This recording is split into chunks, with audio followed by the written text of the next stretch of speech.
Good afternoon or good evening, depending on where you might be. My name is Kevin Michael Grace, and this is the KMG show for Friday, January 15th, 2021.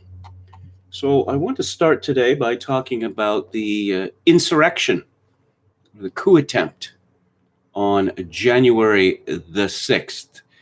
This insurrection, or a coup attempt, or Reichstag fire, if you like, is being used as an excuse to shut down the Trump movement.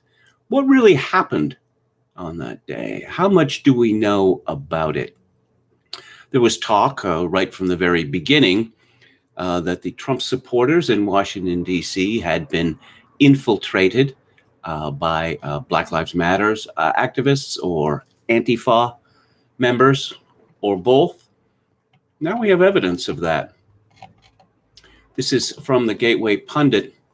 Huge CNN NPR photojournalist Jade Sacker was embedded with Antifa leader John Sullivan during siege of U.S. Capitol, cheered "We did it" after inciting riot. This is from Jim Hoft yesterday evening.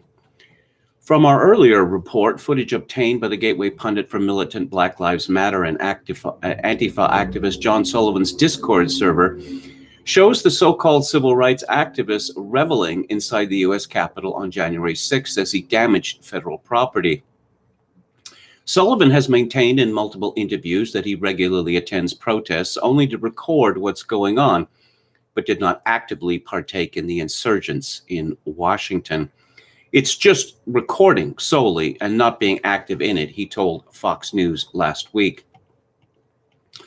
After the Capitol was stormed, John Sullivan appeared with CNN photojournalist Jade Sacker on CNN that night. CNN did not identify Sullivan as an Antifa BLM protest leader. They mentioned Insurgents USA, but not that it is a radical leftist organization. They do not mention that Sullivan was arrested in Utah during unrest in 2020. CNN did not reveal that the two were working together inside the U.S. Capitol. Jade Sacker has done work for NPR, CNN, NBC, and other liberal outlets. And there's a picture here of the two, Sacker and Sullivan, being interviewed by a very concerned-looking Anderson Cooper, which has led to a question, a very good question on Twitter, which is, what did CNN know and when did they know it? Do they not vet their guests? Hoft continues, yet in footage streamed to his followers on Discord, Sullivan, who uses the name Jaden X on the app, can be heard inciting violence from inside the U.S. Capitol and boasting about breaking a window. Quote, "If we don't get in, we're going to burn this shit down. Let's go. This shit's ours. F yeah. I can't believe this is reality. We accomplished this shit. We did this shit together. I didn't know I hit the window that hard. No one got that on camera. F the blue. F the blue." Moments after Sullivan captured Air Force veteran Ashley Babbitt getting shot and killed in the Capitol, a blonde woman accompanying Sullivan, who appears to be his accomplice, Jade Sacker, gleefully exclaims, "We did it." "You were right, we did it," she boasts. "Dude, I was trying to tell you. I couldn't say much," Sullivan replies. "Is this not going to be the best film you've ever made in your life?" While the FBI and the mainstream media insist there is no evidence Antifa or BLM played any role in the deadly mob that stormed the Capitol last Wednesday, Sullivan admits in the footage that he strategically wore a Trump hat and carried a big-ass camera at the rally to guise himself as a journalist and mislead law enforcement and the media about his true motives. Now there is more on the two radicals who stormed the U.S. Capitol together during the riots.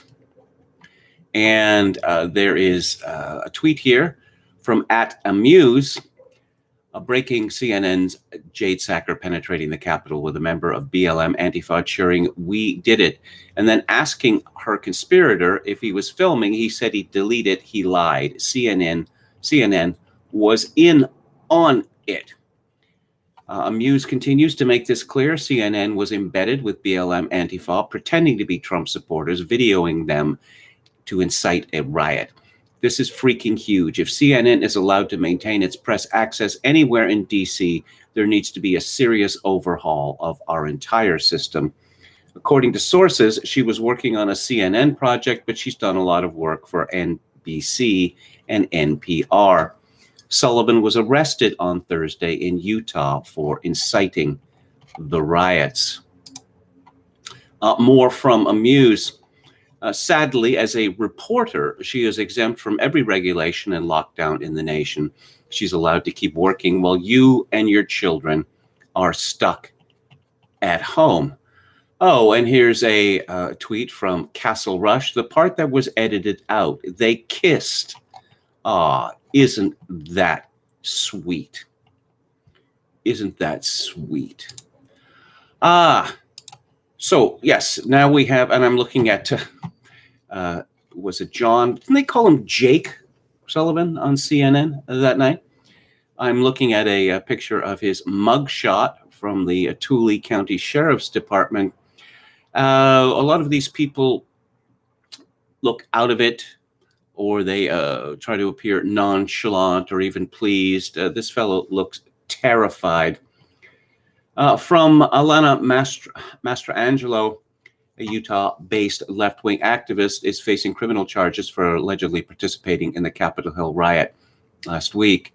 John Sullivan, founder of Insurgents USA, a social justice group he started after the death of George Floyd, was arrested and charged in federal court in Washington, D.C., according to the Salt Lake Tribune.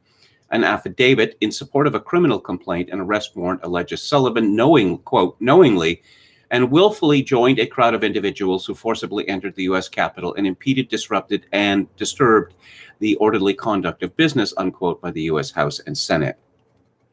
While Sullivan claims he attended last week's Stop the Steal march as a journalist, the affidavit signed by FBI Special Agent Matthew Folger says otherwise. The criminal complaint reads, quote, at various times, Sullivan has claimed to be a journalist. He has admitted, however, that he has no press credentials, and the investigation has not revealed any connection between Sullivan and any journalistic organizations, unquote. In the affidavit, Folger goes on to detail videos that Sullivan provided to the FBI in which the left-wing activist can allegedly be heard encouraging protesters inside and around the Capitol building. Yes. Let's see. At another point in the video, Sullivan is walking down a hallway inside the Capitol building with a large group of people and can be heard saying, why don't we go in there? As he pans the camera to a closed door. Then after someone hits the door, Sullivan can be heard saying, quote, that's what I'm saying, break that shit, unquote. The affidavit goes on to detail several other examples of Sullivan's conduct on Capitol Hill that day, adding the activist had also posted some of the videos to social media under the pseudonym Jaden X. The criminal complaint also notes Sullivan was charged with rioting and criminal mischief over the summer by local law enforcement authorities in Provo, Utah. The arrest was in connection with a June protest in which one person was shot and injured. The case is still pending. For his actions, January 6th, the left-wing activist faces federal charges of civil disorder, entering a restricted building or grounds, and violent entry or disorderly conduct.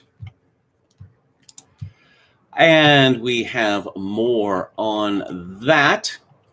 Of course, all of this has been rigorously fact-checked.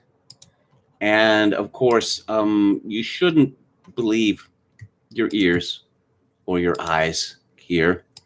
I'll get to that in just a moment. But what is the point of fact checkers? The point of fact checkers is to bolster a narrative. And again, to say that, I don't know, plain English is not plain English anymore, that it means something else, that when one views it through the proper lens and nuanced and in the proper context, it's all very innocent. 18 hours ago, a tweet from C. the Wizard 69, not sure if this is before or after, but it's definitely Sullivan and CNN Sacker, as he even says his channel is Jaden X. Other lads just plugging his mixtape. Ha, ha, ha. Steve Cortez tweeted 11 hours ago, even CNN concedes Capitol Hill violence was pre-planned. The riot was perpetrated in part by radical leftist John Sullivan. Consequently, the rushed House impeachment appears even more farcical. Let's see, this is from CNN. Evidence so far, including weapons and tactics seen on surveillance video, suggests a level of planning that has led investigators to believe the U.S. Capitol riot was not just a protest that spiraled out of control, according to a federal law enforcement official. Max Blumenthal, very put out by this, tweeted 2 days ago, the night of the Capitol riot, Sullivan was welcomed on Anderson Cooper to present himself as the heroic journalist who recorded Babbitt's shooting. Cooper falsely called him a left-wing activist and didn't ask why he was actually in the Capitol. This was fodder for the right. How is he not a left-wing activist? Joe Pagliarulo tweeted, why are the big networks, CNN and NBC, going on and on about BLM agitator John Sullivan? Why isn't he their focus? Why isn't Anderson Cooper apologizing for having this guy in his program? Why isn't Speaker Pelosi calling this guy and BLM out on the House floor? Now, it appears that CNN, through ignorance or malice, brought in two left-wing activists who were directly involved in inciting a riot inside the Capitol building without letting anyone know of the status of these people or their involvement in this incitement. Now, why would CNN do this? Why would they do it? Let's go to the chat. Anran says, what was the number of people in D.C. on the 6th? I never saw any estimates. Well, it's typical of the left to downplay the number of people who show up. If 1 million people show up, they'll say it's 200,000 or something. But now that it is a insurrection coup attempt, oh, God knows how many millions of people were there. And the use of this phrase, Reichstag fire, is very ironic, of course, because the Reichstag fire was used as a pretext for Adolf Hitler to seize absolute power in Germany shortly after he became chancellor. Chogokin 666 says, second time major media embedded with someone involved in a killing. British American says, I really wish all the black pillars here and elsewhere would understand, even if their pessimism turns out to be accurate, that this is really it for the USA and Western civilization. Okay, good evening to you, William Hicks. Metal Mike says, sorry to say the US is not a democracy. Okay, and I'm not going to repeat the second part, because as we know here on this show that Joseph Robinette Biden Jr. Was elected fair and square on November 3rd, and he was certified by Congress January 6th as the winner of the election, and any claims to the contrary are conspiracy theories and misinformation. Okay, can someone hook me up with a Discord, says Judas Fly Chai. Discord, hasn't that been penetrated by feds? Okay. What else do we have here? Metal Mike says, when they deplatformed the kooky Alex Jones, we laughed, and then they deplatformed the president and countless others. Yes, I'll just remind listeners that after Donald Trump moved to the official presidential Twitter at POTUS, his tweets counseling calm, etc., were removed. This was after the incident on January 6th.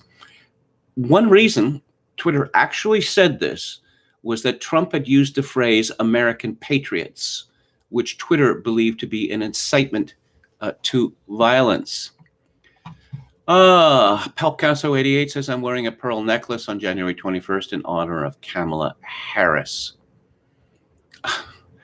William Hicks says, saw a story from NBC that the Democrat congresspersons are now terrified of the Republican counterparts. What a spectacle. And we'll get back to it here. CNN was the first name in news, isn't it? Nicole Chavez says, here's why experts and lawmakers say you can't compare Black Lives Matter protesters to the U.S. Capitol mob. Is that official? Will this lead to criminal charges if you compare the two? Hours after President Donald Trump was impeached for his role in inciting last week's deadly attack, several lawmakers described the rioters as white supremacists. Yeah, okay. Quote, let's be clear, this was a domestic terror attack perpetrated by riotous mobs of white supremacists, armed, equipped, and many skilled in police and military tactics who came to overturn an election in which their candidate Trump lost, unquote, Representative Joyce Beatty of Ohio and chair of the Congressional Black Caucus said in the group's hearing. Representative Cori Bush of Missouri, a veteran BLM activist before becoming a legislator, called the president white supremacist in chief. Of course, Trump has been called worse than Hitler, even before he became president. Rioters stormed the U.S. Capitol building last week, unleashing a wave of comparisons to last year's Black Lives Matter protest. The difference in police response was striking, and there's more that sets them apart. What on earth is this person talking about? We saw riot after riot after riot in the United States last year, BLM riots, where the police not only sat on their hands, it was pointed out in chat yesterday, many of them kneeled in solidarity with the rioters. Yes, people marched by the thousands in both after believing that a wrong had been done to them. The calls for racial justice across America over the summer were backed by the deaths of George Floyd, Breonna Taylor. What does that mean, backed by the deaths of George Floyd and Breonna Taylor? And the pain of following generations of anti-blackness sentiment. Unlike BLM protests, the insurrection of the Capitol was triggered by lies and deeply rooted racist stereotypes. Is the belief expounded by LeBron James and others that Black people wake up every morning, all of them in the United States, believing that police are looking to hunt them down? Is that not a racist stereotype? Let's see. Once something that feels true, you can't dissuade them with the facts, said Ian Haney Lopez, the author of Dog Whistle Politics, How Coded Racial Appeals Have Reinvented Racism and Wrecked the Middle Class. Oh, it's coded racial appeals that have wrecked the middle class. No, not sending manufacturing to China or importing millions of H-1Bs. Too funny. Too funny. Black Lives Matter, noble, Trumpism, ignoble, white supremacism, and the like. Oh, and let's go to the authoritative PolitiFact. This is, let's see, going back to January the 8th, which is a whole week ago. Says left-wing activist John Sullivan incited the insurgents of the U.S. Capitol. Ooh, mostly false, says PolitiFact. If your time is short, John Sullivan, an activist from Utah, joined supporters of President Donald Trump who stormed the U.S. Capitol on January 6th. He said he was trying to document what happened. There's no evidence that Sullivan incited the insurgents, ha, ha, ha, ha, ha, ha, ha, alone amid a crowd of thousands. Video he uploaded online shows his perspective as he filmed. Sullivan denied any affiliation to the broad Antifa coalition. Although he has posted related hashtags on his Twitter accounts, there remains no legitimate evidence that the mob at the Capitol was infiltrated or led by Antifa activists in disguise. PolitiFact, anti-truth. Suppressio veri, suppression of the truth. Oh, update, January 15th. Following the publication of this fact check, John Sullivan was arrested January 14th in Utah. The U.S. Justice Department announced he was charged in a criminal complaint with one felony count of interfering with law enforcement in connection with a civil disorder, as well as misdemeanor charges of unlawful entry and disorderly conduct. An affidavit from an FBI agent that was filed in support of the criminal complaint and arrest warrant noted that despite Sullivan's claims that he was present as a journalist, he has no press credentials. The affidavit does not say Sullivan led the mob.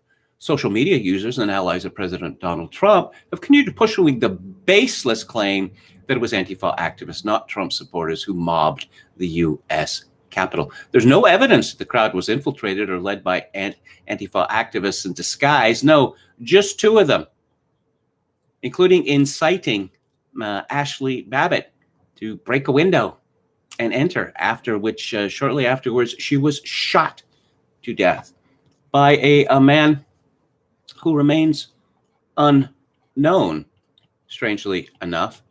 Oh, why was Sullivan there? They're just going to keep this up. They're just going to keep this up, that we have two radical leftists inciting a mob and afterwards congratulating themselves for the destruction. And but no. So yeah, we rate this statement mostly false. Mostly false. Yeah. Okay. Yeah. Pelosi expected to send article of impeachment to Senate next week. This is from CNN this afternoon. According to a source familiar with her thinking. Does CNN have any sources at all, any real sources? Pelosi would not say publicly Friday when she will send the impeachment to the Senate. This comes as Democrats on both sides of the Capitol and in the incoming administration wrestle with how to embellish the impeachment trial with President-elect Joe Biden's agenda. Okay. No decision on timing has been made. The timing for the House to transmit the article is notable because the Constitution requires the Senate to begin the trial at 1 p.m. ET the following day. The Senate comes back into session January 19th, the day before Biden's inauguration, meaning the impeachment trial could start 1 hour after Biden is inaugurated on January 20th, although aides expect the earliest it starts would be January 21st. Does CNN seriously is not going to explain to us how Donald Trump can be impeached as president of the United States when he is no longer president of the United States? It's not even mentioned in this story, which it took three people to write. But we have some good news here vis-a-vis CNN.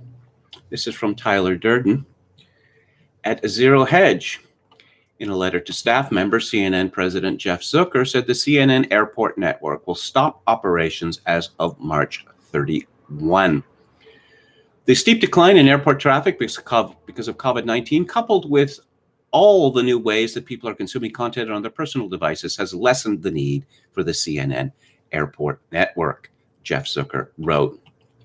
Zucker said that the network has kept millions of domestic travelers informed. Well, that's one way to put it. And became an iconic part of the traveling experience in this country. Is he kidding? CNN paid airports to run its programming exclusively according to contracts published online. CNN has deals with 58 airports which run the content live 24 hours a day. Programming includes news, lifestyle shows, and original series. The monopoly in dozens of airports drew some pushback. Then Representative Steve King in 2018 offered an amendment to the Federal Aviation Administration funding prohibiting airport owners or operators and broadcast cable television news networks from making agreements in which content on airport television equipment is controlled.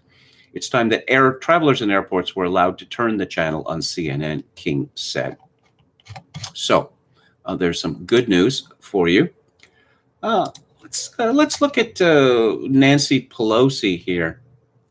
Nancy Pelosi, unaccountably, for a woman who has spent her entire life in what is laughingly described as public service, is a rich woman. According to Old Holborn, the Pelosi's own large stakes in companies like Facebook, Apple, Comcast, Shutterfly, and the Walt Disney Company. Yes, and this links to, well, before I get into that, Tim Newman Ask the rhetorical question, why doesn't Congress break up the tech giants? Well, I guess we have a clue.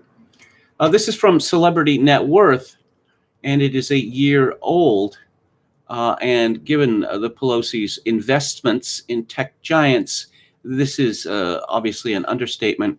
Nancy Pelosi net worth $120 million. Nancy Pelosi's salary, $223,000. In her most recent wealth disclosure, Nancy and her husband, Paul Pelosi, estimated their personal net worth to fall somewhere in the range of $43 million to $202 million, depending on the value of real estate assets, stock investments, and other private assets. How is it possible that these people get to be so rich? As I say, given that they have made so many sacrifices in the name of public service. Ho, ho, very satirical. This is from last year. Robbie Jagger, House Speaker Nancy Pelosi's newly filed financial disclosure for 2019 shows her investment banker husband, Paul Pelosi, continues to maintain a massive portfolio. Apple up to $25 million, Amazon up to $5 million, Facebook up to $5 million, Salesforce up to $5 million, Comcast up to $1 million. Speaker Pelosi and her husband also report owning 5 properties worth up to $65 million, including their home, vineyard, office buildings, etc. Paul Pelosi followed up in 2020 by making big purchases of Microsoft and Alphabet, which owns Google, even trying to capitalize on pandemic economics by jumping in on Slack. He then sold off thousands of shares of Apple, Facebook, and Visa for millions of dollars. I believe the phrase that we're searching for here is doing well by doing good. Let's see what Jim Kunstler has to say this morning. In case you don't know what condition our condition is in, the name for it is a crisis of legitimacy. 4 years of seditious harassment by a resistance within and without the U.S. government culminates in the janky election of a mentally incapable grifter run by whom? Does anyone seek to know who exactly is pulling Joe Biden's strings? My guess would be Barack Obama and his posse. When will he be outed? Maybe today or next week at the latest. Heads will explode to see liberalism's bowling trophy fall off the national mantelpiece. If you think Nancy Pelosi is running around in a hebephrenic fugue state now, just wait. A crisis of legitimacy means that citizens have lost faith in their institutions, that is, in the armature of agreements and procedures for running this society. Do you have any idea how much damage Russiagate did to the country? The 3-year-long mindfuck perpetrated by the highest officials of the FBI and the CIA ruined whatever was left of their reputations. Not only are citizens not safe from the powers of life and death vested in these agencies, but they know that officials who wield that power recklessly won't be held responsible when acting outside the law. Are we any better now than the Russians under Leonid Brezhnev? Ukraine Gate and the first Trump impeachment it spawned was a CIA operation that used CIA agent, I'll call him Bagpipe, otherwise this live stream will be shut down, and Intel Community Inspector General Michael Atkinson, a former Department of Justice Russiagate player, to cover up the influence peddling crimes of Joe Biden's family behind a smokescreen of perfidy fanned over the nation by the notorious Russiagate liar, Representative Adam Schiff. The State Department assisted in that op, and now the whole country knows that they are also ethically unreliable. Is it any wonder that a huge chunk of the population, okay, I'm not going to repeat that. Federal law enforcement has not yet revealed the identities of exactly who incited the invasion of the Capitol building. And do you believe who the New York Times and CNN claim it was? White supremacist Nazis? Has it not occurred to the winner and his handlers that such a public mood of distrust will thunder through our national affairs going forward? It's late in the game, but something appears to still be in play, and the Resistance is keenly aware of it. A trove of declassified documents laying out their crimes against their own countrymen, which apparently might be declassified, all of the Russiagate stuff, by Trump tomorrow. Nothing has stuck to la Resistance because they control the levers of adjudication. What if, under the extraordinary conditions of the moment, those levers are transferred to one arm of the government that has not disgraced itself, the military. Thousands of troops are billeted in and around Washington, D.C. now. Why is that? The figment of more white supremacists coming to reenact last week's incident in the Capitol? I don't think so. A BLM Antifa riot like the one staged in cities, including Washington, D.C., all through the summer and fall, weren't they mostly peaceful? Or is something else up? Did you catch Joe Biden on TV last night? Kunstler concludes, did his appearance fill you with the sweet, warm unction of reassurance? Or did you get the impression that I got of a near mummy in a state of panicky confusion, sent from his hidey hole out to a podium to give an impersonation of someone in authority? I didn't believe the performance for a minute. The poor schlemiel is headed straight into history's discontinued merchandise bin. You'll probably wonder what awful vanity propelled him down the memory hole as he descends into the darkness. But his memory preceded him down the memory hole, and he will have forgotten how the whole thing started. His exit will be a merciful one compared to the people who trussed him up and shoved him on stage to flesh out their lame narrative. Oh, Liz Cheney. I've been aware of this noxious woman for some years. She is the daughter of Dick Cheney of Iraq infamy, and his wife, also called Liz Cheney. I was looking her up on Wikipedia, and this woman, of course, has held no position in her entire life which was not political in nature. It's from Joshua Kaplan at Breitbart. The Wyoming Republican Party on Wednesday published a list of criticisms it received from constituents about House Republican Conference Chair Liz Cheney, Republican of Wyoming, vote to impeach President Donald Trump over last week's deadly riot at the U.S. Capitol. It's a matter of conscience, she said. Much more will become clear in coming days and weeks, but what we know now is enough. The President of the United States summoned this mob, assembled the mob, and lit the flame of this attack. Everything that followed was his doing. None of this would have happened without the President. The President could have immediately and forcefully intervened to stop the violence. He did not. There has never been a greater betrayal by a President of the United States of his office and his oath to the Constitution. I will vote to impeach the President, she concluded. So what's the 2024 Republican campaign for nomination, presidential nomination looking like? We have the Sikh from the Carolinas. She's most likely on board.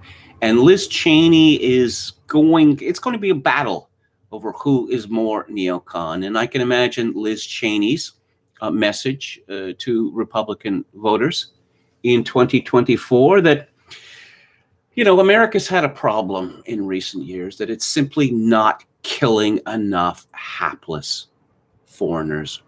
Sure, the Biden administration has pulled America from the brink of Donald Trump's policies, which were not to start wars and not to continue pointless wars. But has the Biden administration done enough? I say no. There are at least half a dozen countries that America could declare war on. Well, not declare war because America doesn't do that anymore, but simply bomb the hell out of people all over the world, because if we don't bomb them, and don't forget, we bomb them because we love them. If we don't do it there, then they'll do it here. I am, of course, Liz Cheney would say, in favor of massive immigration from countries that we are bombing or have bombed. And what? Is there a problem with that? No. These people, the survivors of our bombings, are grateful. Are grateful for having survived. And they come to the United States. And of course, they wouldn't, hold a grudge. We have magic dirt here. And grudges are not operative. Oh, Alan Bakari wrote a book published last year called Deleted, Big Tech's Battle to Erase the Trump Movement. And I'm not going to repeat the last bit. So I suppose his prediction is looking pretty good. He told Lou Dobbs, what we're witnessing really is the revenge of the corporate oligarchs. It's the culmination of a trend I've been covering for 5 years at Breitbart News, which is the merging of the political power of the Democratic Party with the unchecked corporate power of big tech giants. And by forcing Parler off the internet, one of the few social networks where you could have free speech, they've sent a message to the American people. We are not going to allow you to have free speech on the internet anymore. You're not going to have it again. You're not going to threaten our power or our narratives again. And anyone who tries to do it will be destroyed. He continues that the Parler case is going to be a very important case for free speech on the internet. But it's also important that we don't see this just as a corporation trying to squelch a competitor. They are doing that, but it's much more than that. It's, as I've said, the Democratic Party using these giant corporations as its muscle to squelch dissent, to stamp out competing points of view. And it's actually very similar to what the Chinese Communist Party does. It uses so-called private corporations as an arm of the state, as an arm of political power. Yes, seems exactly right to me. Oh, let's see. Vox Day. Is he thrown in the towel yet? Well, he points to Angela Merkel saying she's going to step down. Collapse of the government in the Netherlands, collapse of the government in Italy, collapse of the government in Estonia, collapse of the government in Kuwait. It says, what an astonishing series of coincidences, 5 governments collapsing in the same week. It can't possibly be an international prelude to the events of January 20th. Could it? Well, it could be. It could be. I mean, this has been left rather late in the day. Rather late in the day. Let's go back to the chat. David Wright says Jay went, that would be J5 Killer, went silent late in December while account was active. Yes, he didn't tweet for something like about 5 days. And then he came back. Metal Mike says all of the investigative stories about Dominion are being scrubbed from conservative sites. Yako Raipala says, yeah. Okay, I'm not going to repeat that. David Wright says KMG really likes these white pillars whose combined batting average of 100. There's some truth in that. But there's no end to blackpilling, you know? There's no end to blackpilling. And a lot of people, well, let's put it this way. I thought after the 2004 election, what possible reason would members of the white working class or white middle class, for that reason, have to vote for either George W. Bush or John Kerry? And I couldn't think of any. And it seemed likely to me that there were tens of millions of these people who'd given up on voting. And Trump gave them a reason to vote again. Obviously, Trump's candidacy, when it was announced in 2015, was laughed off as preposterous, as a hoax, as a stunt, as a means to burnish his brand. All of that turned out to be untrue. Pete Ferguson says, is it ironic that I hate the government on a visceral level more so than when I was a libertarian? No, I don't think it's ironic at all. Oh, yes, and various conspiracy theories about a boogaloo on January the 20th. Palcasso 88 KMG, what are your thoughts on Operation Desert Storm? It was based on a lie. It was based on a lie that Saudi Arabia was going to be invaded by Iraq. And the satellite pictures showed no such mass of Iraqi troops on the Saudi border as was claimed. I mentioned Claude Coburn the other day. Again, not a right-winger. Evelyn Waugh used to call him my communist cousin. And I suppose he was famed for the aphorism, never believe anything until it has been officially denied. David Wright says, I will fight on, but not to follow cheerleaders without any reason to believe them. What was the phrase? Pessimism of the intellect, but optimism of the will. Yes, that is the phrase of Antonio Gramsci, although he may not have invented it. Okay. let's move on here. Let's move on to ableism. Apparently, ableism is a wicked thing. I've never really quite understood what ableism is. I suppose you could say that ableism means a recognition that people lacking certain attributes are inferior to those who do. Aristotle famously said that one cannot ascribe qualities to a nullity. So when one hears, say, about deaf culture, which we have heard about for decades now, no, there's no such thing as deaf culture. What we're simply talking about are people who cannot hear, which is a grave affliction. Last week, there was an organized campaign, yesterday, under the hashtag Make Ableists Uncomfortable. Oh, yes. Decades ago, I was waiting downtown to meet someone, and there was a display on, I suppose, about the disabled movement. They're called all sorts of things over the years, including differently abled, which again is a lie. But there was a large portion of it devoted to Beethoven, who was hailed as a great deaf composer. This absolutely enraged me, and this line continues to be trotted out. Beethoven's deafness drove him mad. And of course, if Beethoven had been born deaf, he wouldn't have composed a single note. But now we're told by, say, Greta Thunberg that her autism is a superpower. No, it is not. Let's see some of the examples of this here. That, someone, this person has blocked me. What do you mean you're at soup at Queer Fox with 2 X's? This person described as Harry, they, he, 23, UK, brimming with leftist rage, gender cryptid and disaster queer, co-parenting 3 cat-shaped voids with skeptical dragon, hashtag BLM. This is very much a white person. I don't want to misgender this person, but to reuse the joke from Go, the movie Go, of which I am so fond, if this person were any whiter, he'd be clear.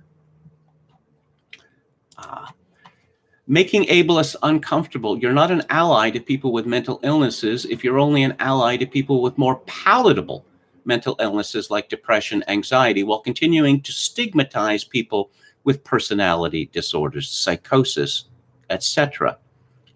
Tweeting quotes about self-care and talk to someone don't mean shit if 10 minutes later you're using psycho, schizo, sociopath, narcissist, etc. as insults, or assuming anyone with borderline personality disorder is abusive, or armchair diagnosing famous racists with disorders to explain their behavior. In the same vein, you're not an ally to people with mental illnesses if you support them until they show symptoms that make you uncomfortable or make it harder for you to romanticize and pity them. Well, as Thomas Szasz pointed out with schizophrenia, the symptoms are the disease. There is no test for asymptomatic schizophrenia or any other mental illnesses. If you support people with restrictive EDs but make fat-phobic and derisive comments about people who experience binge eating as a symptom, you're not a good ally. So apparently obesity is now, means you're disabled. And it goes on.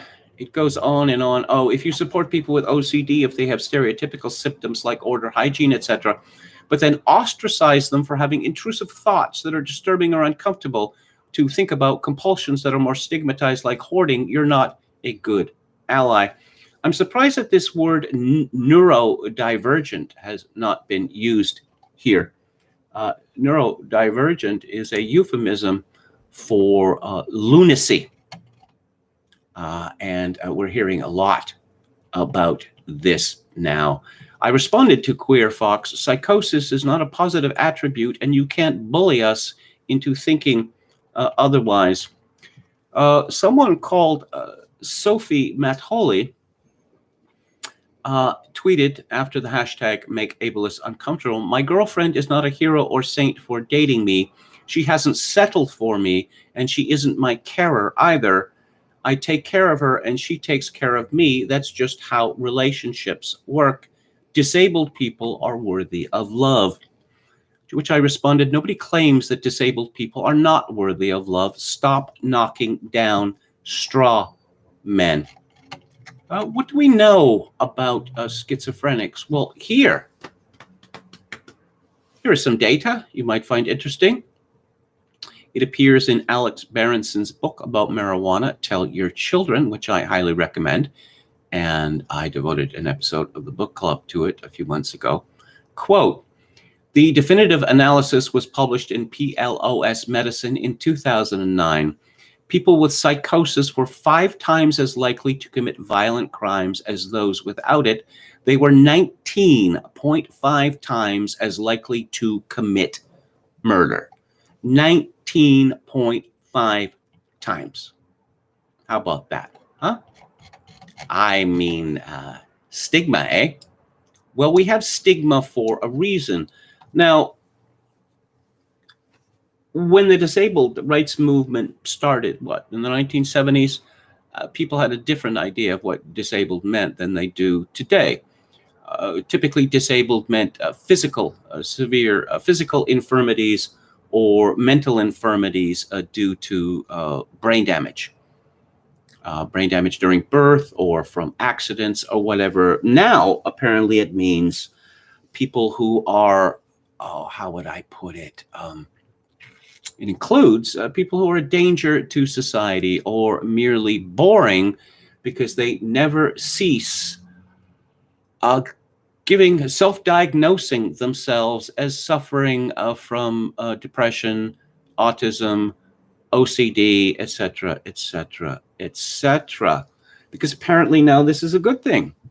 I gather from speaking with millennials and even younger people that you're not considered a complete or interesting person unless you have a whole raft of mental illnesses, or you claim that you do, or you are neurodivergent in some ways.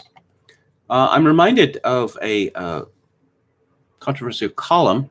Well, he didn't write much else, by my great hero Auburn Waugh that appeared in The Spectator on March the 21st, 1981. And it was called Against the Disabled. And you can see how old this movement is. And it was the International Year of Disabled People. He writes, "I do not know what ceremony attends the investiture of a disabled people's president, whether he is robed, anointed, crowned, and exposed to the cheering multitude. Probably not. But there could be no mistaking the aura of veneration which attaches to the post.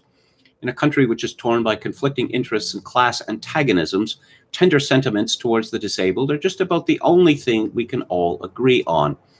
As I've said before, those ostentatious signs advertising toilet facilities for the disabled, which greet travelers at Heathrow Airport, are far more a symbol of the nation and of its precarious unity than the royal coat of arms or the Union Jack. One day, perhaps, the wheelchair motif will be adopted as our national flag, and the mysterious third sex, which has begun to appear at motorway comfort stations. Men, women, and semi-ambulant duos will be adopted as our official sexual identity. All of this, which may sound a trifle bitter, as it happens, I am a disabled person myself and therefore surely entitled to be bitter. Since 1958, I have been officially designated as 100% disabled, although even at 100%, I rank pretty low in the hierarchy of the disabled.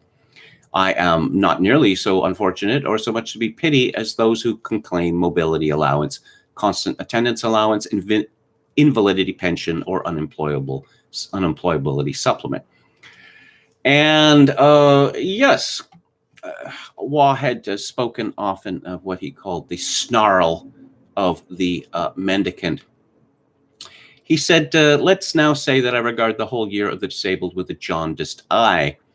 In a morning's haranguing with the Year Organization Office and the DHSS Press Department, we were unable to agree on the figure for a number of citizens more or less permanently confined to a wheelchair, so I've decided to invent one.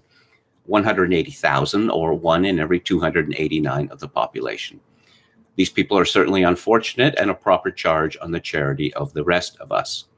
Anyone who goes out of his way to help them is doing a good thing, and anything which improves their lot is to be welcomed. But they are not so nearly so unfortunate as the much greater of people who are permanently confined to bed, and they certainly do not have the right to demand that theaters, shops, museums, stately homes, entire cities should be built, or that public meetings and the whole organization of normal everyday life should be adjusted to their special requirements, that every valley shall be exalted, every mountain and hill made low, the crooked straight, the rough places plain. Above all, they are not to be worried about nearly so much as the 660,000 odd fellow citizens who will actually die this year. Until these good people have organized themselves into an international year for the dying, I will continue to see their concern for the disabled not as an exercise in true compassion, so much as an escape from reality, and as an exercise in fake optimism. Collectively, the wheelchair army is no more and no less than another strident pressure group making exorbitant demands on public resources. This, of course, you note the use of the word wheelchair as a kind of cognomen for being disabled. We've moved well beyond that. When schizophrenics, sufferers from BPD, psychosis, and the like are now not just to be pitied. Supposedly, they are our moral superiors in some way, and they get to rant about ableism, the horrors of ableism. Well, 3 cheers for ableism, I say. Let's go back to the chat.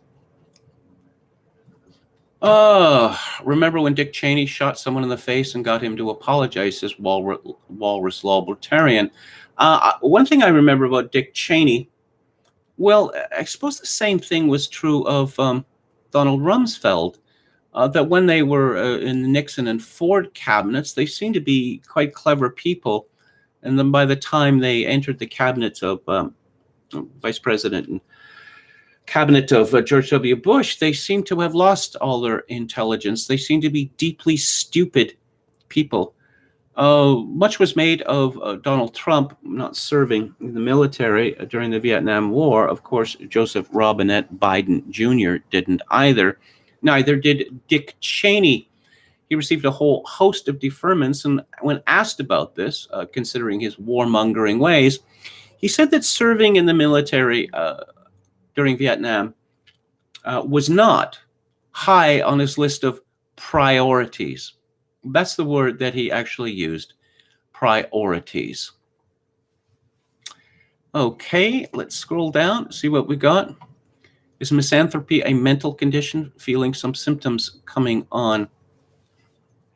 Oberon famously said that compassion is the base currency of second-rate minds, a substitute for thought.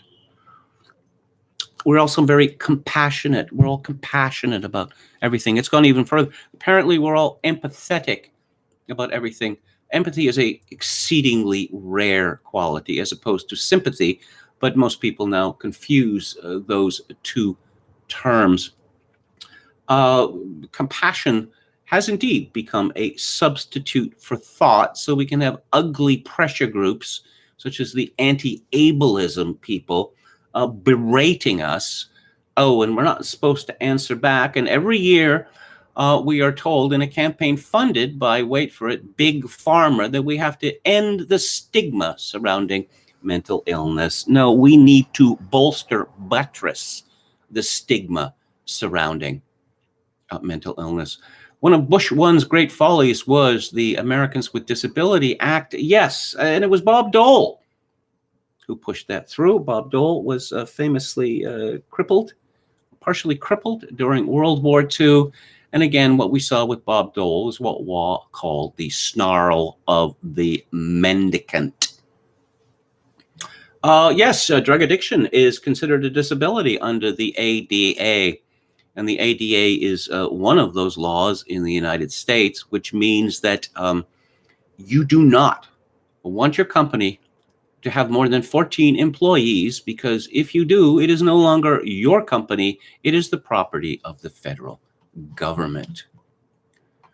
Palcasso 88 says KMG should review Best Movie Year Ever by Brian Rafferty. It's a survey of 1999 and how many great movies came out that year.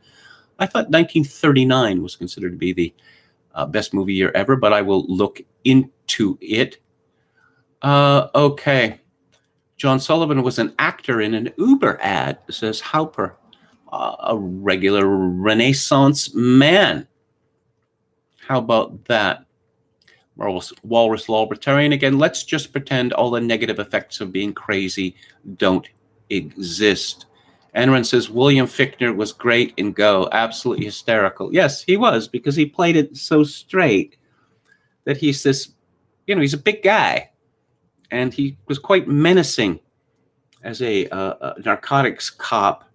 And then we find out that he's not selling Amway. It's not Amway. And he's just so very hurt that his multi-level marketing scheme is compared to Amway. And that scene with Jay Moore in the bedroom, where he's in his underwear and he's bouncing on the bed and he's inviting Jay Moore to, just feel how great this mattress is. And Jay Moore, who's homosexual, is thinking, like, what's going on here?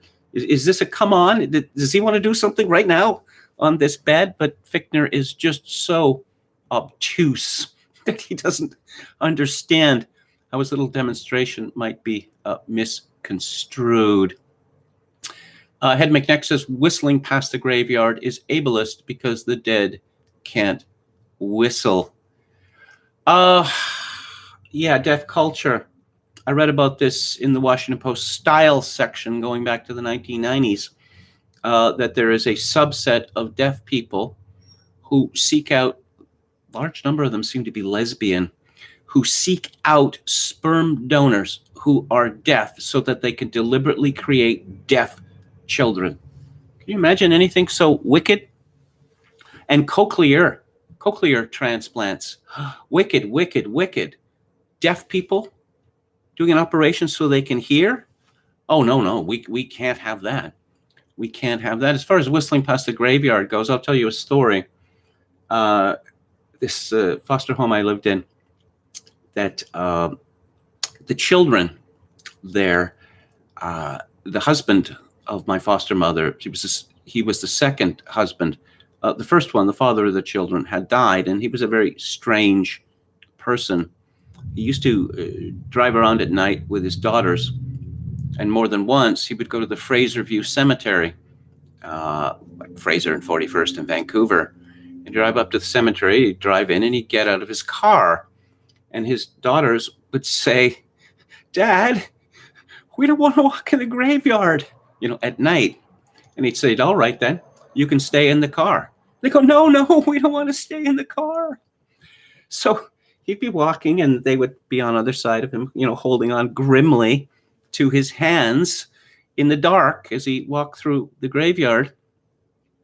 And invariably, he would turn to one of them or both of them and say, "Do you know what the dead say?" And his children say, No, Dad, we don't know what the dead say. And he said, "They say nothing, nothing at all." Quite a card, huh? Okay. Let's talk about a Canadian hero, Roman Baber, who is an MPP for York Centre in the province of Ontario. And he might be the bravest man in Canada. He was born and raised in the former Soviet Union. He and his family moved to Israel when he was 8 before immigrating to Canada in 1995 when he was 15. A lawyer by profession, He earned his law degree at the University of Western Ontario. And yes, he is a member of the Jewish Russian Community Center, belongs to the Order of Knights of Rizal. And he practiced law until his election, primarily in the areas of insurance and commercial litigation. Well, pretty much martial law has been declared in Ontario. How did this come about? It came about because they did it in Quebec. And Doug Ford, who is, just radical right, just as far right as you can be, he was spooked by this. What is Doug Ford thinking? People are still allowed to do things in Ontario. So he caved, and so now there's a martial law situation. This is from Gabby Rodriguez of Global News. And if Gabby Rodriguez were a Doug Ford flack rather than a journalist, could anyone tell the difference? I don't think so. The Ontario government has kicked out one of its own members after an MPP wrote a letter to Premier Doug Ford calling for an end to the lockdown measures implemented due to a surge in coronavirus cases, deaths, and hospitalizations. The lockdowns are deadlier than COVID, wrote MPP Roman Baber. He was elected as a progressive conservative MPP in the 2018 provincial election. I wrote a respectful letter to Premier Ford asking to end the lockdown. Look at the data. The virus is real, but the crisis is mostly in long-term care. Let's focus on long-term care and hospital capacity, but ending the lockdown is best for our health. Baber attached a copy of the letter to his tweet and to his Facebook page. In the letter, he writes that the medicine is killing the patient, and Ontario's hospital and ICU capacity are better than in the last 3 years. Effective immediately, Mr. Baber will no longer be sitting as a member of the PC caucus and will not be permitted to seek re-election as a PC member, said Ford in a statement. I am the first to recognize that COVID-19 has had a devastating impact on people. However, as Premier, my number one priority is the health and safety of all Ontarians. Ford said Baber's comments are irresponsible, and by spreading misinformation, he is undermining the tireless efforts of our frontline healthcare workers at this critical time, and he's putting people at risk. I will not jeopardize a single Ontarian's life by ignoring public health advice. In the letter, Baber said the lockdown isn't working and says it's causing an avalanche of suicides, overdoses, bankruptcies, divorces, and takes an immense toll on our children. The letter goes against all of Ford's policies on dealing with the COVID-19 pandemic and lists figures, yes, in scare quotes, from a list of other diseases and illnesses such as cancer, overdose rates, and mental health. COVID is real, but the fear of COVID is exaggerated, Baber said in his letter. While every death is tragic, after 10 months, we learned that COVID is not nearly as deadly as first thought. It is a 99.98% infection survival rate. In response to Baber's allegations, Ford said, there is no room for political ideology in our fight against COVID-19. Rather, our response has been and will always be driven by evidence and data. And how many lockdowns have they had in Ontario? And they haven't worked. So you got to have an even stricter lockdown. And when that doesn't work, what then? You're going to weld people into their homes? The Ontario government provided a fact sheet to counter some of the figures Baber wrote in his letter, including on hospitalizations, ICUs, and deaths. On Tuesday, Ontario's health table released modeling projections for COVID-19 in the province for the weeks ahead that indicated possible further growth in deaths. Yeah, black box. It's a black box that comes up with the results which are known in advance. For hospitalizations, Dr. Adelstein Brown said that more than half of Ontario's ICUs are already full or only have 1 or 2 beds left. Oh, okay, half are already full. That means half's not full. Okay. Baber responded to being ejected from the caucus, saying it's a regretful decision since many colleagues agree with me. I don't regret speaking out for millions of lives and livelihoods decimated by public health. Before the 2018 election, Baber was a lawyer, primarily in the areas of insurance and commercial litigation, and is not a medical professional. And there is Doug Ford. Give it a rest. Again, is this woman a journalist? Or is she a flack for the Ontario government? Here's a big difference between Canadian politics and American politics. This is why is change impossible in Canada?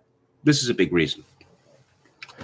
Party leaders must sign off on candidates, every single one of them, or else they can't run.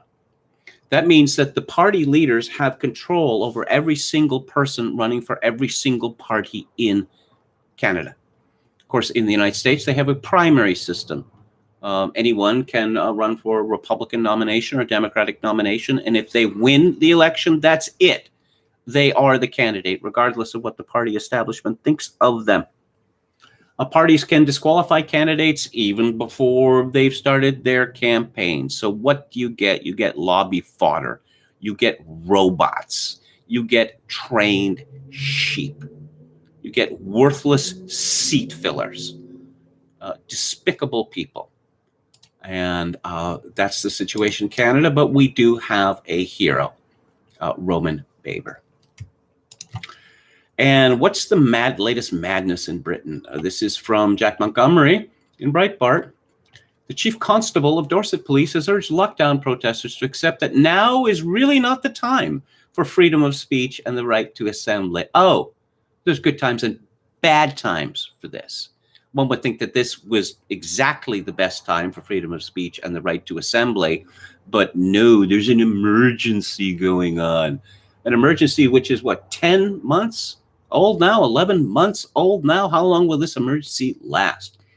Chief Constable James Vaughan was speaking after the controversial arrest of two women for seemingly being recorded leaving home more than once and sitting on a bench in an incident the police now allege was stage managed. Yeah, okay, not the time for protest. Is there ever, ever a really good time for saying the government is wrong? Because we know the government always acts based on the advice of experts, which is, of course, what the Interior Minister said in A Clockwork Orange. A very sinister figure he was, too, but now we are supposed to love such sinister figures. Oh, Representative Ayanna Pressley, who was not at all scary looking with her bald head, says that not wearing masks is chemical warfare. Because of course it is. And she has a slogan on her mask, because of course she does, which says good trouble. And oh, yes, that going for a coffee in Britain will kill people. Yeah. Don't let a coffee cost lives. This is an actual campaign from the UK government and the beloved National Health Service. According to the UK Prime Minister, meeting others unnecessarily could be the link in a chain of transmission that has a vulnerable person at the end. Please stay home this weekend. It doesn't stop Boris Johnson from getting on his bike, traveling 7 miles. We're going to have a lockdown. Stay home. I want all the politicians to stay home. I don't want them allowed out of their houses. Perhaps, ever. Perhaps ever. And I just, when this is all over, if it is ever over, are we going to hear these people talk about, the rights of Englishmen, British liberty and freedom? Will they have the gall, the hubris to say so? Yes, the nations not so blessed as thee must in their turn to tyrants fall, while thou shalt flourish great and free, the dread and envy of them all. Rule Britannia, Britannia rule the waves. Britons never, never, never shall be slaves. Pretty ironic, huh?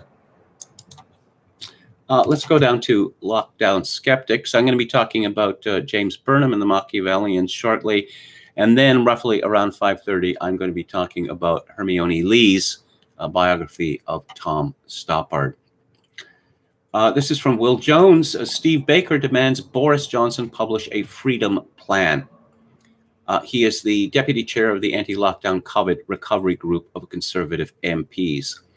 He said, people tell me they are losing faith in our Conservative Party leadership. In a bombshell note to MPs seen by the London Sun, Baker writes, I'm sorry To have to say this again, and as bluntly as this, it is imperative you equip the chief whip today with your opinion that debate will become about the PM's leadership if the government does not set out a clear plan for when our full freedoms will be restored. The action appears to have been triggered by key government advisors going public with their view that lockdowns must continue well into 2021. Baker broke cover after government scientist Jonathan Van Tam, who we discussed yesterday, said to, which newspaper was this? The Sun, yesterday, that lockdown measures could be in full force until late spring. And today, controversial scientist Neil Ferguson said we could still be facing restrictions in the autumn. Katie Balls in The Spectator notes that Baker has diluted the implied threat to Johnson since the story broke. She says the intervention is more of a warning shot at this point than a full-blown threat. Sherelle Jacobs has a thoughtful piece in The Telegraph arguing there's going to be a lot of moral and emotional pressure to go for zero COVID over the coming months, and lockdown skeptics need to be ready for the battle. There's a prospect even worse than another 6 months of lockdown, another year of lockdown in an attempt to eliminate the virus entirely.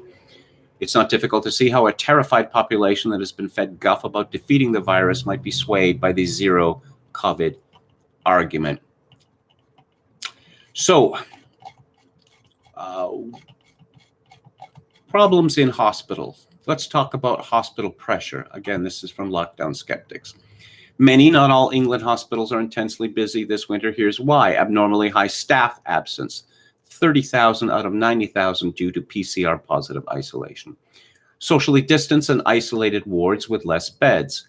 10,000 less bed stock compared to 2019. Huge challenge of isolating PCR positive, PCR pending, and non-COVID patients.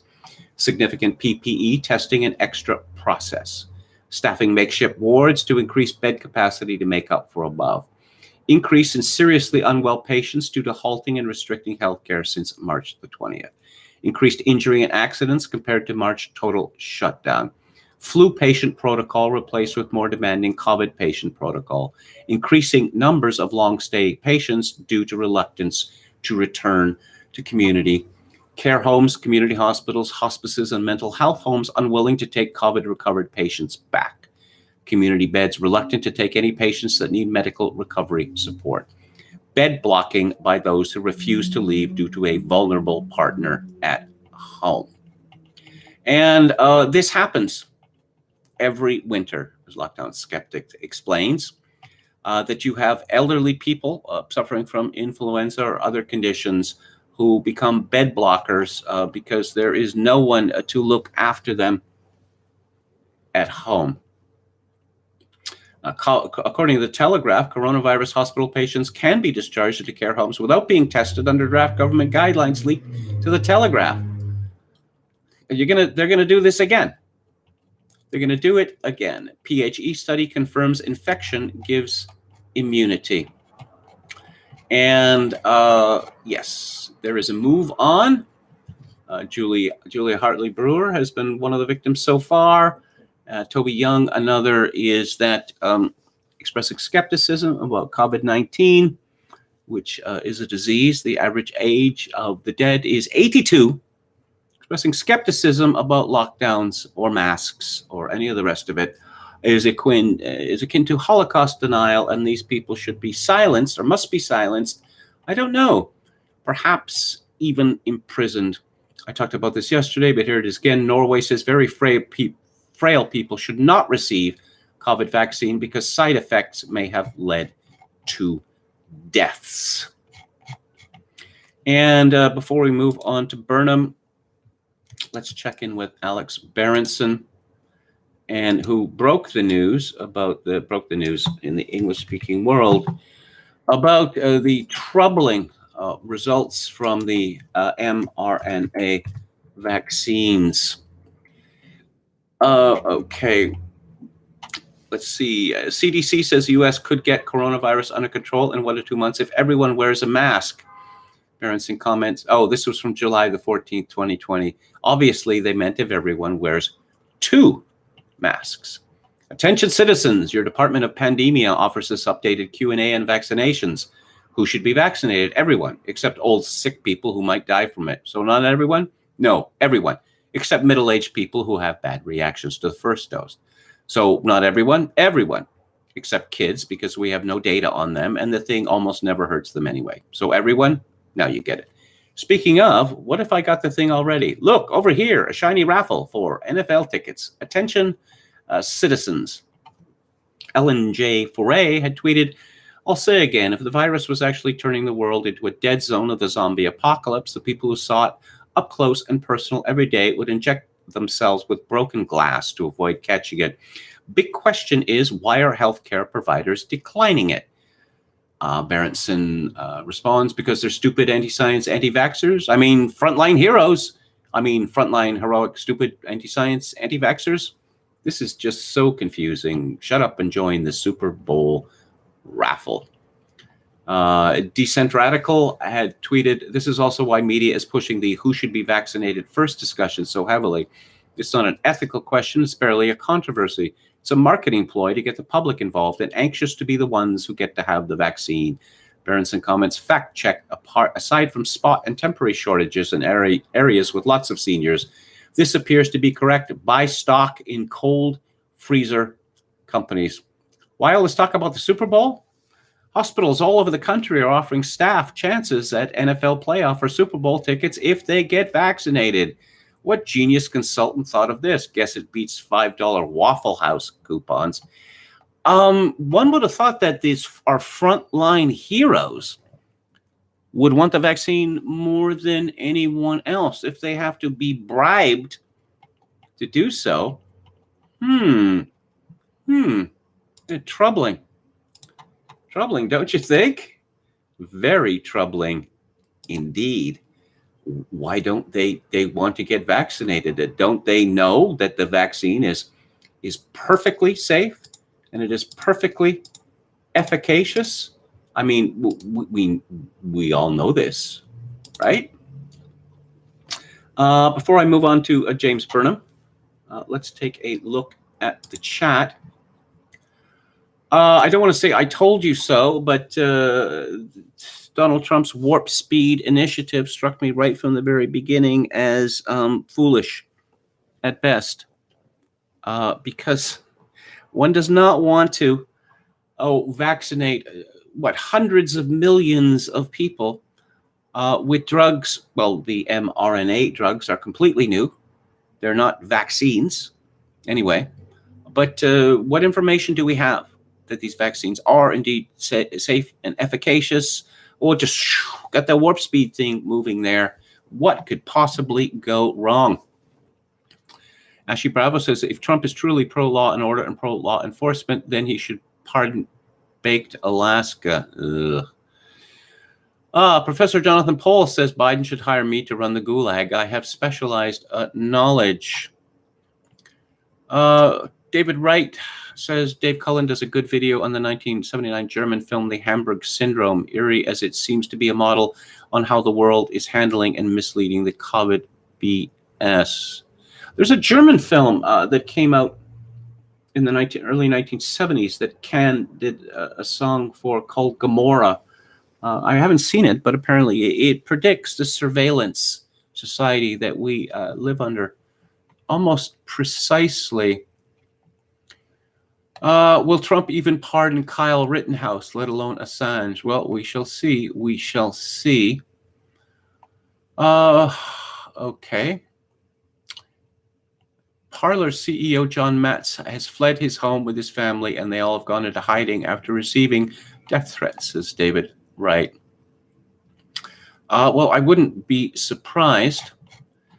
Okay, so let's move on to chapter 2 of James Burnham's The Machiavellians, Defenders of Freedom.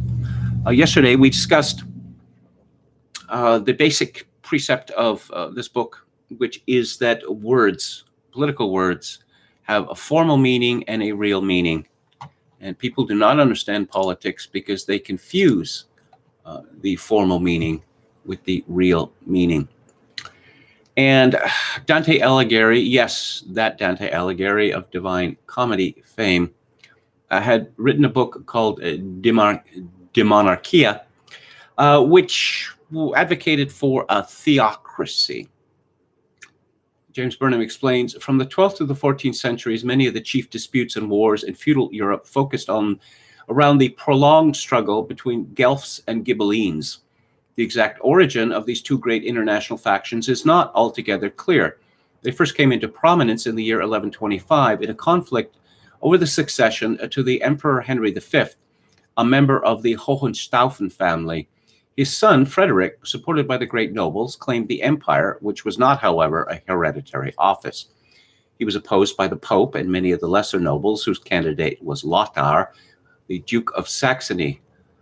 Lothar was elected, but upon his death in 1137 was succeeded by the brother of Frederick, the Hohenstaufen Conrad, who was in turn in 1152 followed by the great Hohenstaufen Frederick Barbarossa.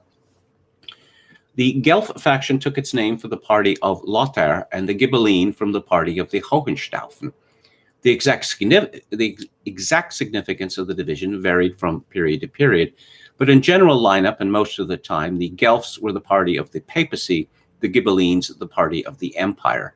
On the whole, the greater feudal nobles were Ghibellines, especially in the Germanic states and in Italy.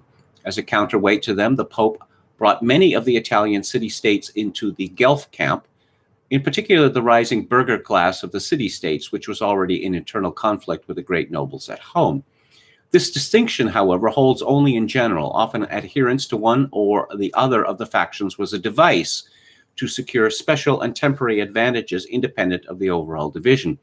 For example, the House of France during the 13th century inclined towards the Guelphs in order to secure leverage against the empire.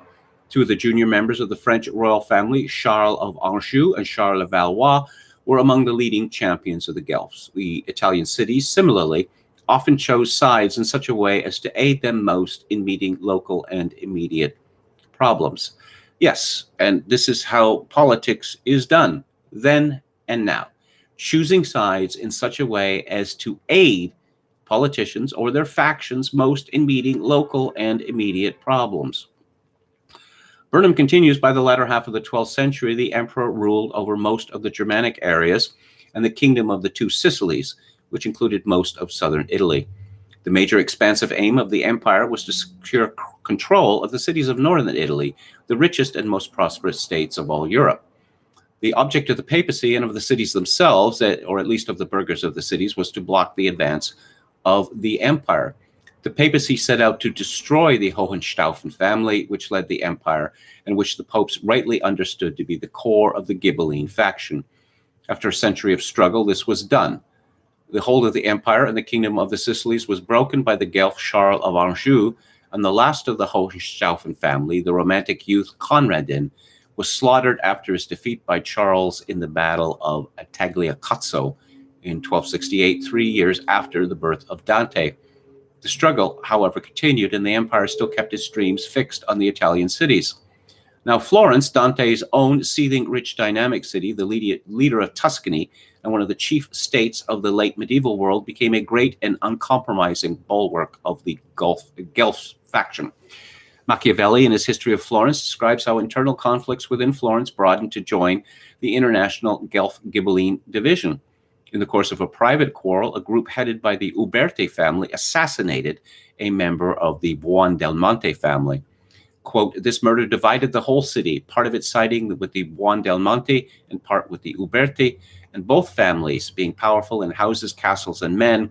The quarrel continued many years before either could be ejected, yet although the animosity could not be extinguished by a firm and stable peace, yet things were palliated and composed sometimes for the present by certain truces and cessations, by which means they were sometimes at quiet and sometimes together by the ears. The triumph of the Ghibellines in Florence was, however, brief, as was only natural in a city which was beginning a great commercial and industrial expansion, in terms of which the old line nobility was a constant drain and obstacle. The death of Frederick II in 1250 gave the Florentine Guelphs their chance to overthrow the Ghibelline rule and exile the leaders of that faction.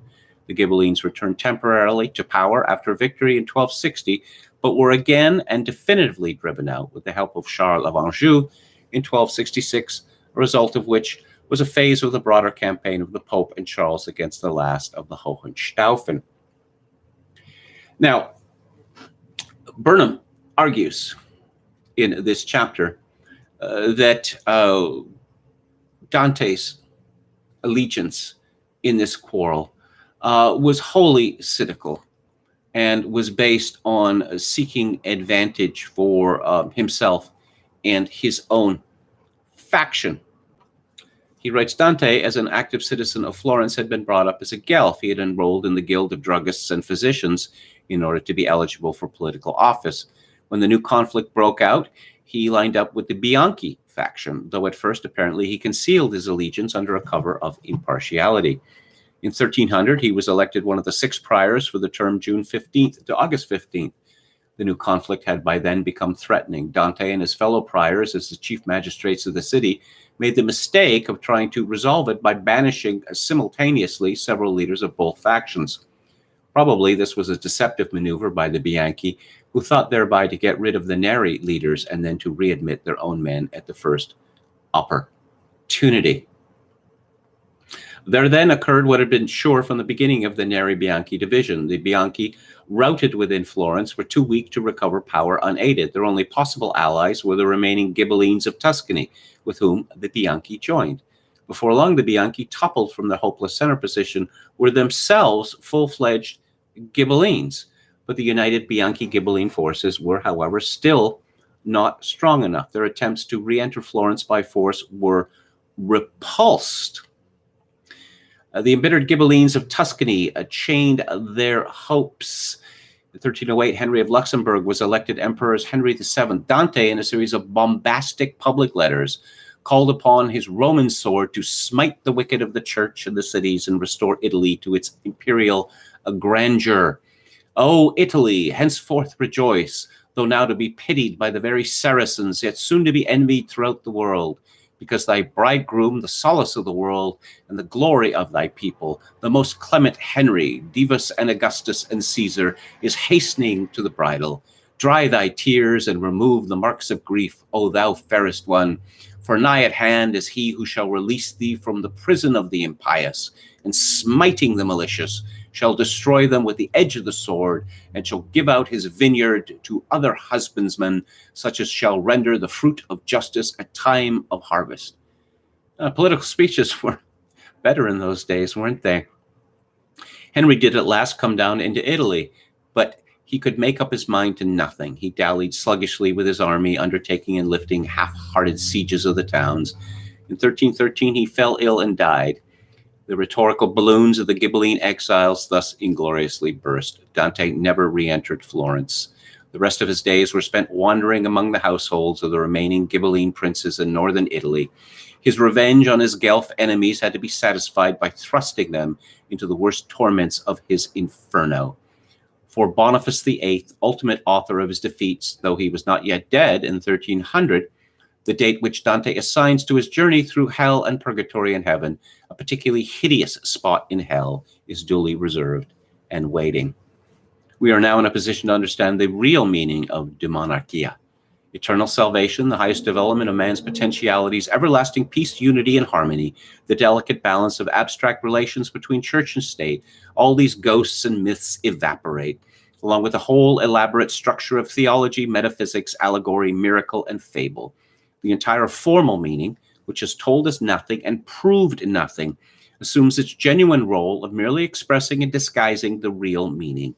This real meaning is simply an impassioned propagandistic defense of the point of view of the turncoat Bianchi exiles from Florence, specifically, or more generally, of the broader Ghibelline point of view to which these Bianchi capitulated. Demonarchia is, we might say, a Ghibelline party platform. It should not be imagined, however, that this point of view is argued rationally, that there is offered in his favor any proof or evidence that any demonstration is attempted to show that his acceptance would contribute to human welfare. The proof and evidence and demonstration, such as they are all devoted to the mysteries of the formal meaning. The real meaning is expressed and projected indirectly through the formal meaning and is supported by nothing more than emotion, prejudice, and confusion. The real aims are thus intellectually irresponsible, subject to no intellectual check or control, even if they were justifiable. The case for them is in no degree established. The ostensible goals of the formal argument are noble, high-minded, what people often call idealistic. This serves to create a favorable emotional response to the reader, to disarm him, to lead him to believe in the goodwill of the author. The unwary reader carries this attitude over to the practical aims of the real argument. But what are the latter aims? What do they concretely amount to? When we dig behind the formal facade, they emerge as vengeful and reactionary. They are the aims of an embittered and incompetent set of traitors. Dante and his friends had failed miserably in their political careers. They had been defeated in their attempt to take over the government of their country. Quite properly, in accordance with the customs of the time and for the interests of internal security, they had been exiled. Then they joined with the disintegrated forces of earlier exiles whose only wish was to revenge themselves on Florence and to destroy her power. Yes, we see this often today. This is the whole of politics now. We are given policies which are intellectually irresponsible, subject to no intellectual check or control, and even if they were justifiable, the case for them is in no degree established. You could look at the anti-racism movement, the anti-class movement, a climate emergency. I could go on and on. Burnham concludes, in those days, by an odd conjuncture, the papacy with the Guelph faction was supporting the most progressive developments in society. It was the newly rising class of burghers in the cities that was just beginning to break the now withering hand of feudalism. The burghers were expanding trade and industry. Already the splendid woolens finished in Florence and the gold pieces, Florence they were called, which its citizens had resolved to protect against the hitherto universal practice of debasement, were becoming known throughout the Western world. Naturally, the great nobles looked with alarm. They and their ways could have little place in this new world. Yes, and I guess our oligarchs would have little place in a world ruled by populists, would they? The economic position of the nobles rested on the land, on an agriculture carried out by serfs and villeins tied to the soil. The burghers wanted men to work in the shops. The cities subordinated the countryside to themselves, exploiting it ruthlessly, it is true, to supply cheap food and raw materials. The nobles were trained only for war conducted as the personal combat of knights and political intrigue. The burghers wanted less war. The great nobles, in short, and their party, the Ghibellines, wanted to stop history short, wanted to go back to their full day, which was already beginning to end, its twilight first seen in these Italian cities. Dante, whom commentators willing to judge from surfaces are so fond of calling the first modern man, the precursor of the Renaissance, was their spokesman. His practical political aim toward his country was traitorous. His sociological allegiance was reactionary, backward-looking. Without his exile, true enough, it may well be that he never would have written his poem. A rotten politics, which besides had no appreciable influence on the course of political events, was no doubt a small price to pay for so marvelous a human gain, but there is an intellectual advantage in separating the two, the poetry and the politics, for judgment. And on Monday, we'll move to chapter 3, the typical method of political thought. And before I move to the book club, let's see if there's anything in the chat. Ashley Bravo says, KMG, what do you think of mainstream news outlets reporting that Dr. Bill Gates is now the largest holder of farmland in the USA? I have not seen that. That is very interesting. I will certainly look into it. Ashley Bravo says, were gulags basically forced labor camps? Well, as far as I can see, they were. And of course, a great many of those who were in the gulag were worked to death because it cost money to keep people alive, and there was a never-ending source, at least during the Stalin years, of new inmates of the gulag. Earl Pipe says, KMG talking about burgers and serfs. Comfy. Professor Paul says, yes, Maid administration camps had two main components, corrective labor camps and corrective labor colonies. again, from Professor Paul, my specialized knowledge is on the labor army, which bypassed the Soviet legal system to intern people on the basis of having German ancestry. I'm curious about that because you have all of these people, particularly in the arts in the Soviet Union, who rose to high positions of esteem. Sviatoslav Richter is one example, but there were many others, people with German names. And I'm just wondering whether was this an explicit policy that exceptions were to be made for artists. Earl Pipes says Samuel Jackson based his villain portrayal in Kingsman on Bill Gates. What, nerdy? Nerdy then? Yako Raipala says, I think it's Dr. Melinda and another case of a man led by his wife. Okay. Yeah, I see it. He went to Harvard but dropped out after 2 years. Well, it's important to understand why he dropped out. I know a fair bit about Bill Gates. When he was always the smartest person that anyone knew growing up in Seattle. You know that he was involved in the software business with traffic control when he was a teenager, along with Paul Allen. So then he goes to Harvard, and in terms of theoretical mathematics, apparently he is not the smartest person in the world, and this hung heavy on him.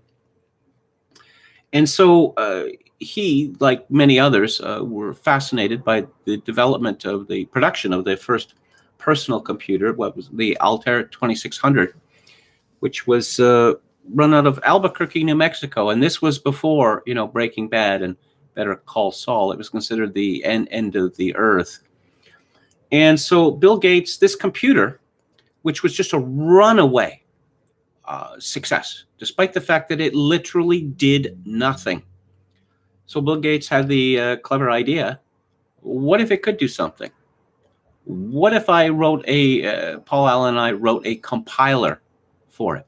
Just, give it a basic tool so that it could start to do something.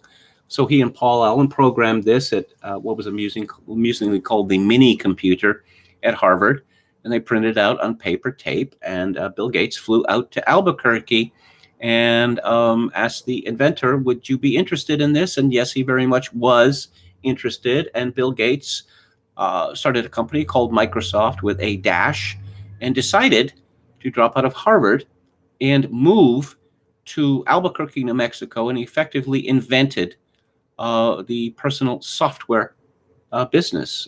Quite an achievement, I would think. Okay, so let's move on here. And today in the book club, I'm discussing a book by Hermione Lee called Tom Stoppard, A Life. And Tom Stoppard is, I don't know, is he generally considered the greatest living Englishman? Many would have it so, no question. He is a playwright, certainly the most successful English playwright, or British playwright of the last half of the 20th century and beyond, and perhaps of the English-speaking world. And he has been, well celebrated for this. He is a knighthood, and he is a CBE. More important that he is a member of the Order of Merit, which is an exceedingly particular organization. I believe that there are only 24 people at any one time in Britain who are members of the Order of Merit. I'll say something about Hermione Lee. I was quite impressed with this book from the terms of her skill as a researcher and as a writer.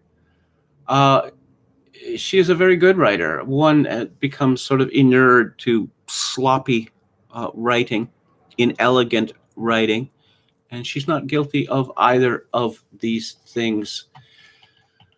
She is also a CBE, and she is a dame. She is Dame Hermione Lee, Dame Commander of the Order of the British Empire. She has written biographies or studies of Virginia Woolf, Elizabeth Bowen, Philip Roth, Willa Cather, Edith Wharton, Penelope Fitzgerald, a particular favorite of mine. Tom Stoppard was born in 1937, and he was born in Czechoslovakia, as it then was, in Zlin, which is in Moravia.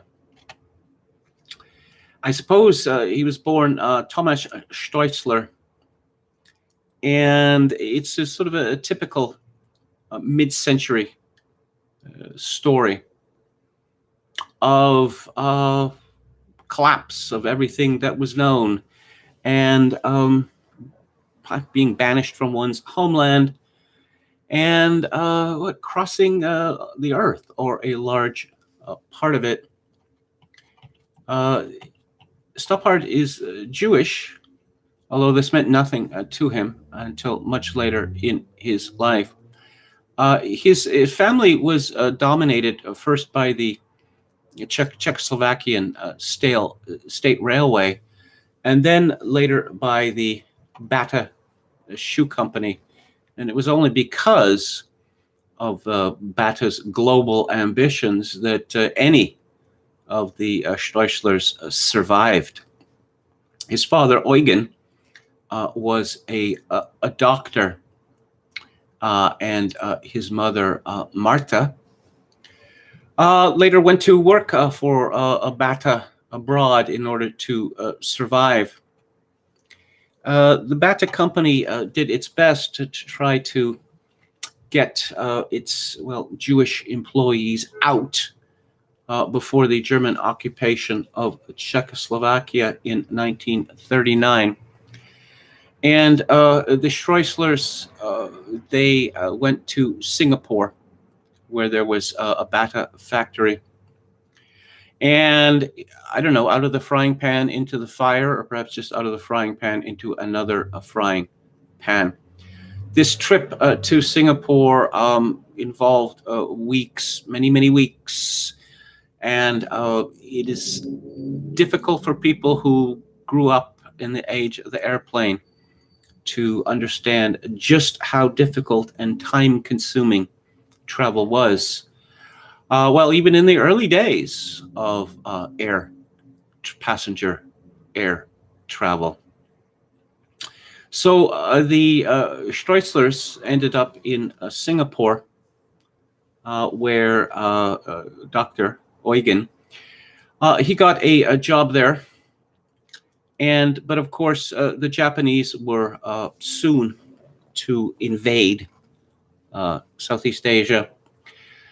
And so there was a mad flight from Singapore.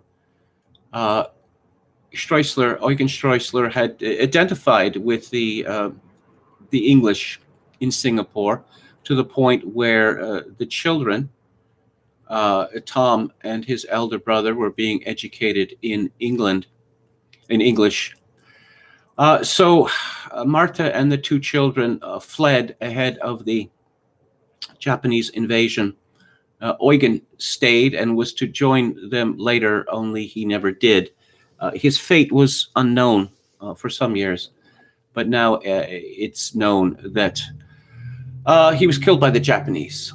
He was on a ship with refugees heading towards Australia, and the Japanese were relentless in bombing these ships and in strafing their survivors. As a result, Stoppard's mother, Marta, had a lifelong hatred of the Japanese. They ended up in India, of all places, living all over India, traveling thousands of miles, because obviously Marta's situation was quite precarious. She had no husband, she had no money. She was effectively stateless. She managed to procure work in a Bata factory. And she met an English major named Kenneth Stoppard, and he married her and adopted her 2 children. The question was asked by Tom and others: why would this man, who was not fond of the Jews, who was a chauvinist, who was a little Englander, why would he marry this woman and take in her children? Well, apparently he was quite besotted with her at the time. He was a handsome man and a major. Later, he became rather embittered because he believed that he had not been given his due for his army service during World War II. He dragged his family pretty much the length and breadth of Britain, seeking business advantage, which finally came late in life. But this comes up in the biography. Cecil Rhodes saying, "To be born an Englishman was to have drawn first prize in the lottery of life." And as a young man, as young men will, Tom Stoppard reacted against the chauvinism, the little Englandism of his father, but later he came to appreciate it. When Stoppard was 9 years old, his stepfather famously said, "Don't you realize I made you British?" And of course, we see this conflict in Stoppard's life. He is an outsider to a certain extent. I mean, there's no question that he loves England, but he has, because of the circumstances of his life and his genetics, he has an outsider's view, which the outsider is often has insights that, of course, the native cannot have.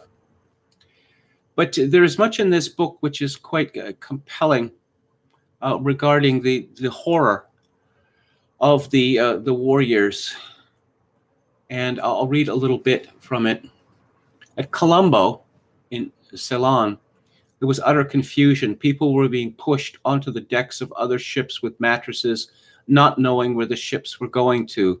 Marta and the boys were put off one ship and put on another. Half of her luggage got lost on the deck, including a bag with photographs and personal documents from home. Then she found that the American ship they were on wasn't going to Australia, but to India. One of her worst moments, when the tragedy of it all struck her, when she was giving the boys a bath. Tomek noticed that the soap wouldn't lather because it was seawater.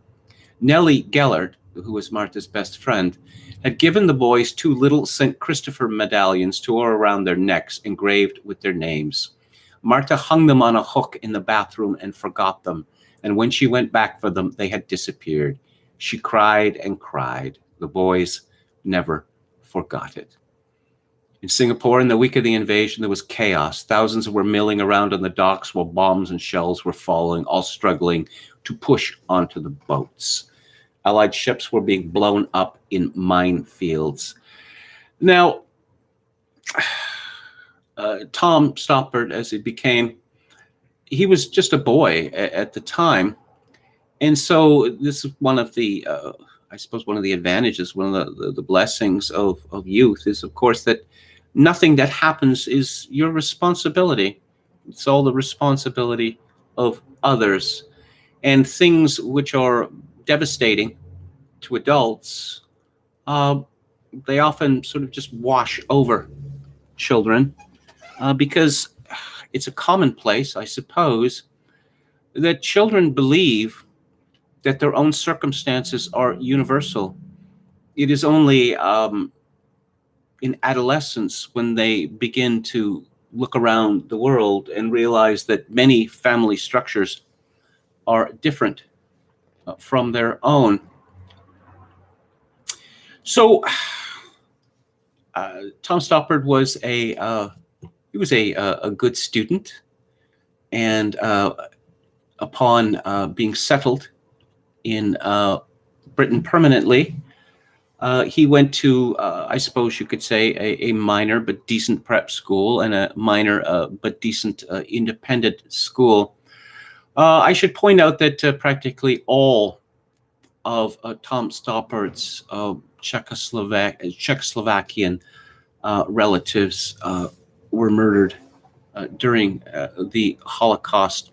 Although one went to Argentina, Bartolomé Sakota, and became quite rich there. And this proved to be useful in terms of school fees later. Now, perhaps I should have started with this question of why is Tom Stoppard important? Well, I suppose you could say he's important. You know, I listed all his accomplishments, you know, but Stoppard is a very different kind of author that came to the fore than usually came to the fore in the 1960s, or even beyond that, because he is an artist first and foremost. Here is a credo. An artist is someone who is gifted in some way which enables him to do something more or less well, which can only be done badly or not at all by someone who is not thus gifted. To speak of an art which requires no gift is a contradiction employed by people like yourself, who have an artistic bent but no particular skill. Skill without imagination is craftsmanship and gives us many useful objects such as wickerwork picnic baskets. Imagination without skill gives us modern art. Tom Stoppard's stepfather was not an artistic man. He seemed to regard art as not a particularly useful thing. He had little encouragement for Tom's interest in the art, and even after Tom became the toast of London, his stepfather seemed to have believed that he had gone down the wrong path. Tom Stoppard never went to university. Instead, he went into journalism in Bristol, close to where he had finished school. He worked for several newspapers in Bristol and wrote all manner of stories, everything that one can write in a newspaper. He had opinion pieces. He had his own column. One of his idols was Peter Simple, the satirist, who I've mentioned several times. It's really quite remarkable when reading this book that I suppose you could say that Tom Stoppard was something of a hero worshiper, and he met so many people, so many famous people when he was a journalist. As part of it was that he was starstruck, but I suppose part of it was that he thought that he could learn things from them. And he met up with John Borman and appears in a John Borman documentary before Borman had become famous, before he went to Hollywood. Again and again, you just see, I suppose that's one of the advantages of working in journalism, is that one gets to meet a lot of famous people, and if you like, a lot of famous intellectuals. That certainly was my experience. But I'll read this. There was a coda to his Bristol life. Early in 1964, a young filmmaker, John Borman, then head of the BBC's Bristol-based documentary unit, encouraged by Hugh Weldon at the BBC to experiment with real-life programs, made a fly-on-the-wall 6-part television series about an ordinary young couple against the background of the changing city. He picked Anthony and Alison Smith, who were Stoppard's best friends, as his newcomers in Bristol, as much for Alison's striking looks as for Anthony's literary ambitions. The film was made in the early months of 1964, culminating with a portrait of the city on the day that Alison gave birth to twins in May, and aired that month as the first series for the BBC's new channel, BBC Two. The Smiths' marriage is given a cinema verite treatment in the context of a number of staged settings. the Western Daily Press newspaper office, a mixed-race nightclub, a black church service, an estate agent's office, a football match, the nighttime streets among Bristol's down and outs, a party given by the Smiths, the hospital. It gives an eloquent social picture, an anthropological slice of Bristol and its countercultural culture in the early 1960s, moving from staid county councillors to an anti-capital punishment protest from dock workers at the Labour Exchange to young bohemians sporting beards and black polo necks, dancing the twist and listening to the Rolling Stones. The jerky, rough, improvisatory style was a bit like the Beatles film of that year, A Hard Day's Night, or the film Boorman went on to make next with Charles Wood about the Dave Clark Five, Catch Us If You Can. Amusingly, this sort of knockoff film, Catch Us If You Can, well, it wasn't photographed like a knockoff film, and it so impressed Hollywood that he was translated to Los Angeles, where he made the rather amazing Point Blank with Lee Marvin, and then 3 years after that, Deliverance. When Boorman went to the Paragon to start filming, the crew toiling up 5 flights of stairs to their flat with their camera equipment and setting up the first shot of the series, a pile of coats on the floor began to animate, from which Tom Stoppard emerged with, as Boorman remembered, that innate elegance he possesses. From then on, he was the visiting star of the show. Boorman thought he was brilliant and that he would make a very good actor. The cameras follow him around addictively. He's seen in rapid motion throughout, dark, glamorous, funny, gawky, and transfixing. He plays puppyish games, smokes nonstop, makes silly jokes, dances with all the beautiful girls at the party, and is cozily at home at the heart of the Smiths' lives. He says to camera, tellingly, "Although I almost try to have as few friends and as many acquaintances as possible, of those friends, I think the Smiths are as close as I need to have or have." The film was an artificial contrivance, of course. He was already gone, and The Newcomers was a kind of farewell to his life in Bristol. At one point, he is heard saying, "I think of all the things which count for me when I look back on began here." You get the sense that, in a way, that Tom Stoppard was preordained to become famous, to become a great writer. People constantly mentioning his film star looks and how personally captivating he was. I must say that Stoppard had the ability to fully immerse himself of the clothing styles of the late 60s and early 70s without looking absurd or merely stupid, as so many of his contemporaries did. We learn that Stoppard's agent, who did valuable service for him for decades, was homosexual and obviously had a great crush on Stoppard. And it seems to me that, I suppose, this is one of the ways to get ahead in the world, particularly the artistic world, is to excite the interest of male homosexuals, given how powerful they are in the autistic world. So Stoppard moves to London, where he gets a job, short-lived, on a magazine called Scene, where, again, he gets to interview all of these famous people. He takes a trip to New York City, where he meets all manner of famous people, and he meets two other authors there, and one of them being Piers Paul Reed, and the other being Derek Marlowe. And the book is very interesting in the question of rivalry. They get, in 1964, they get invited to Germany. And James Saunders, who was a friend and inspiration for Stoppard, Piers Paul Reed, Derek Marlowe. Apparently, Stoppard was quite impressed by Piers Paul Reed's ability to find sources of government funding from various governments. In this case, this was the German government. But these men, Marlowe became a successful novelist and screenwriter. Reed became a successful novelist and nonfiction writer, several of whose works have been made into movies.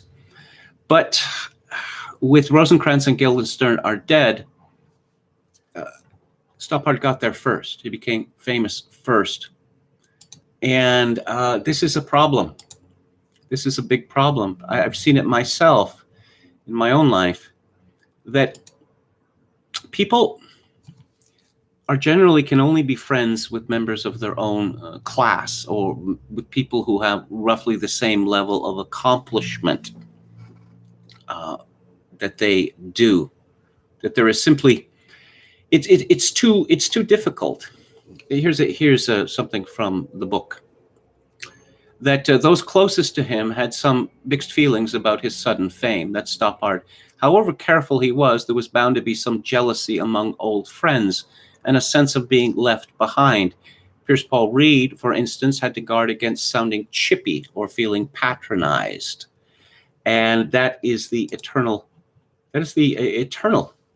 problem for successful people and those people who were their equals. Pierce Paul Reed in 1968 wrote a novel, which I highly recommend, called The Junkers. It won the Geoffrey Faber Memorial Prize.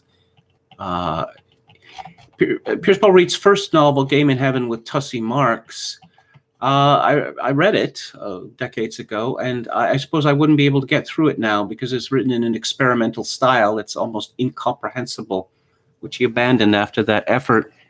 You see, in the 1960s, all of these authors, everyone was, obsessed with surrealism, the theater of the absurd, et cetera, and to write things which could be understood or even enjoyed was considered to be infra-dig.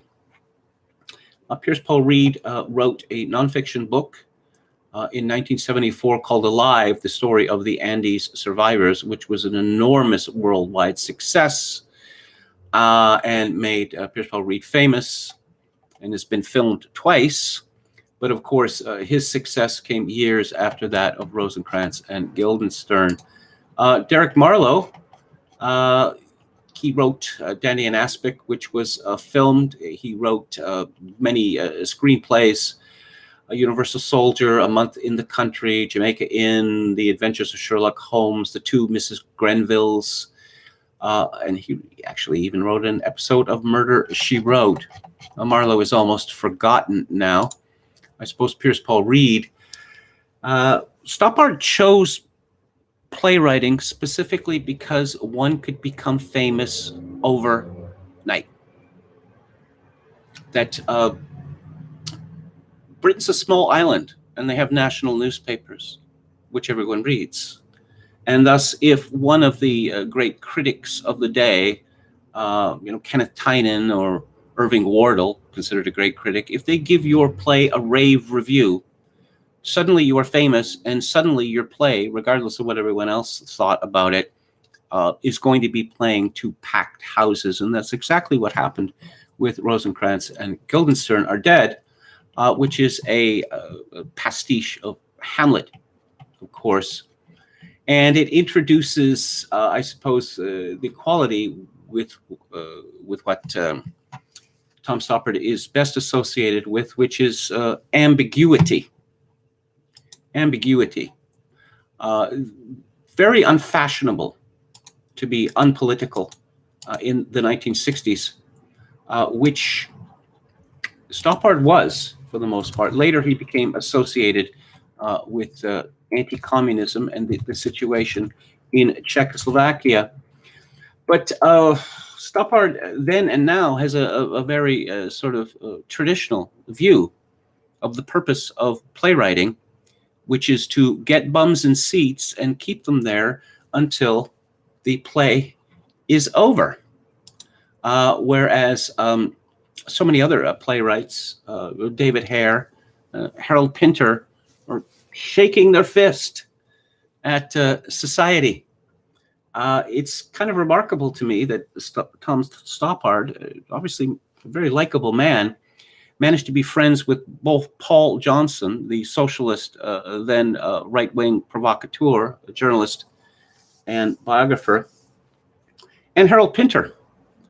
I find it difficult to imagine how anyone could have been friendly with Harold Pinter, There was a famous impersonation of him by one of the private eye gang, pretending to be Harold Pinter, and the act was him screaming obscenities at the audience. But I suppose people were drawn to Stoppard, well, not only because of his talent and his glamour, but mystery as well. Let's see. What are his plays like? Well, they're dazzling. You know, they have many different things in them, and they are up to date in the sense that they use all of the technological advantages of the modern stage, including various multimedia efforts. Here's a description from Jumpers. Logician or magician, acrobats or philosophers, the play's key comic strategy is to make metaphors literal. The fable of the hare and the tortoise requires a real hare and a real tortoise, George's unfortunate pets, Thumper and Pat. Metaphors for thinking and arguing, hitting the bullseye, shooting an argument full of holes, splitting hairs, are demonstrated ineptly with a real bow and arrow. The metaphorical moon, subject of a million love songs and romantic poems, has become all too real. The philosophers, with one exception, are all jumping gymnasts. Bones says, who are these acrobats? George responds, logical positivists, mainly, with a linguistic analyst or two, a couple of Benthamite utilitarians, lapsed Kantians, and empiricists generally, and of course the usual behaviorists, a mixture of the more philosophical members of the university gymnastics team and the more gymnastic members of philosophical school. The close association between gymnastics and philosophy is, I believe, unique to this university and owes itself to the vice-chancellor, who is, of course, a first-rate gymnast, although an indifferent philosopher. Now, this may sound pretentious, but of course, Stoppard is lampooning pretentiousness. And of course, in order to do that, one must use language. Stoppard has been married 3 times, and he carried a torch for a woman who had had an affair with Peter O'Toole, who was at one point a close friend of Stoppard's. And he wrote poetry for this woman, and he campaigned, much like a courtly knight, for about 2 years before giving up.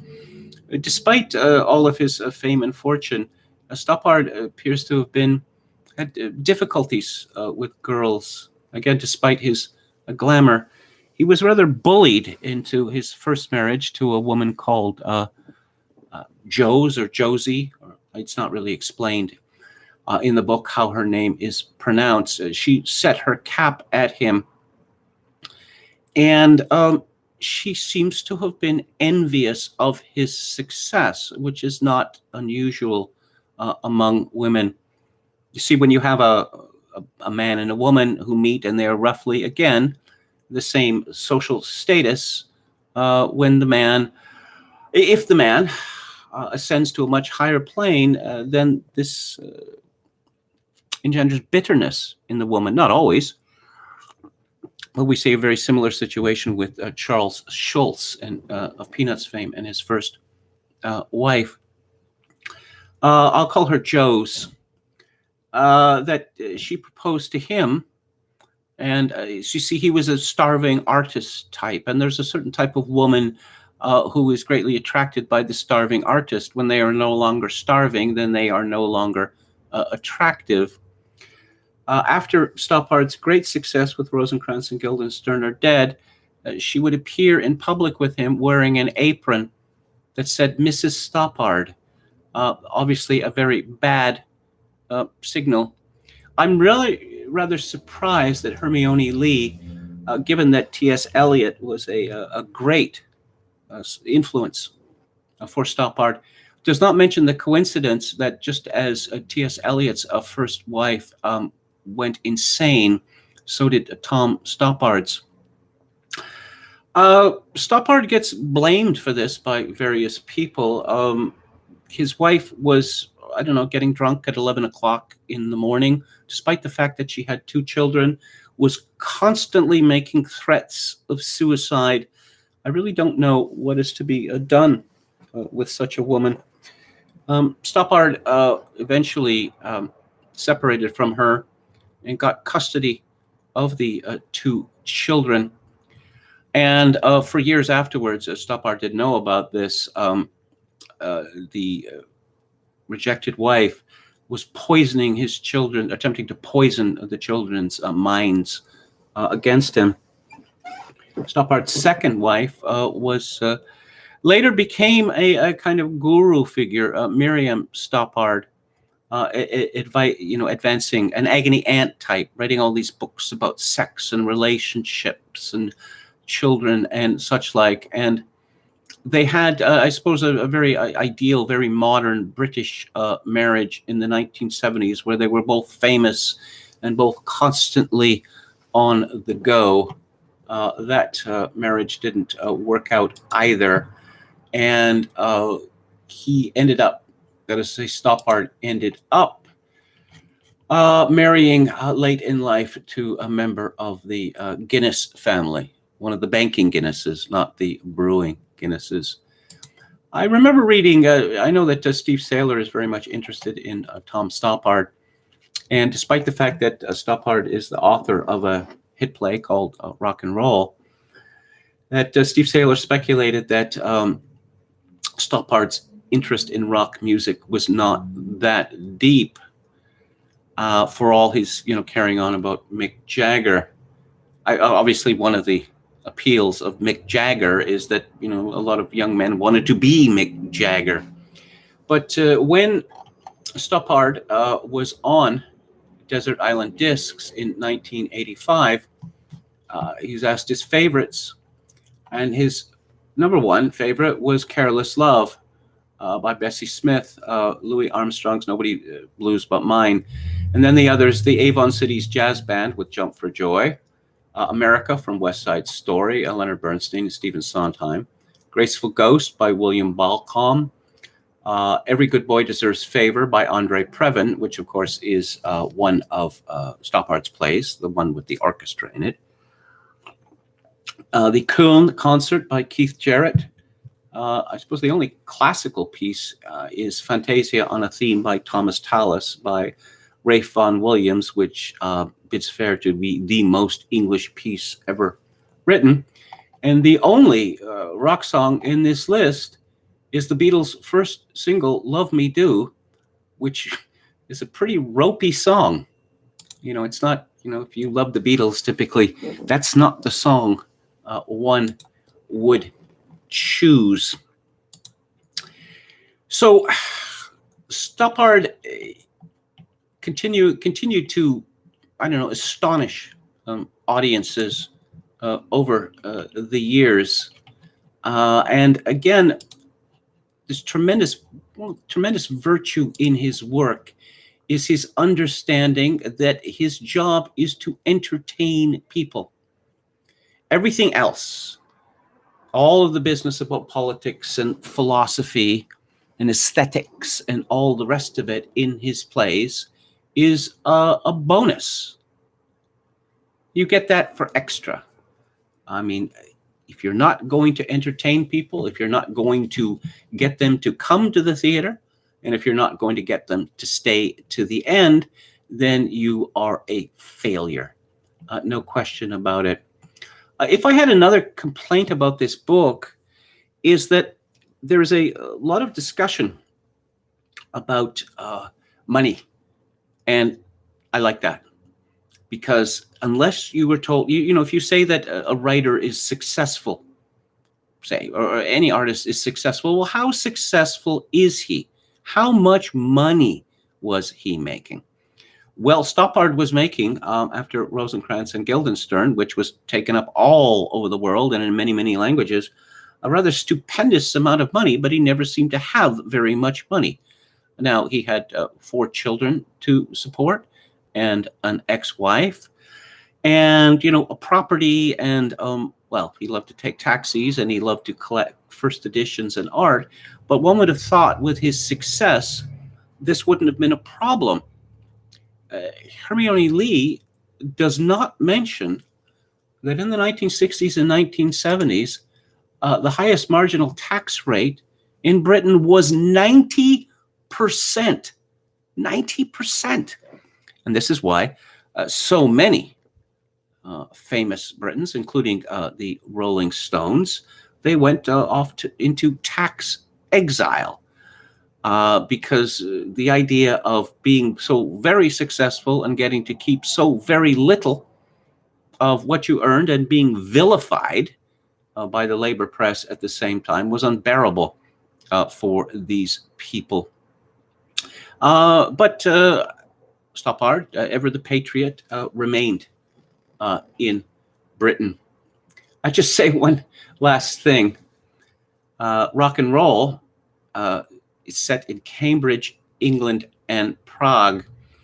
And there's particular attention paid to a Czech band called the Plastic People of the Universe.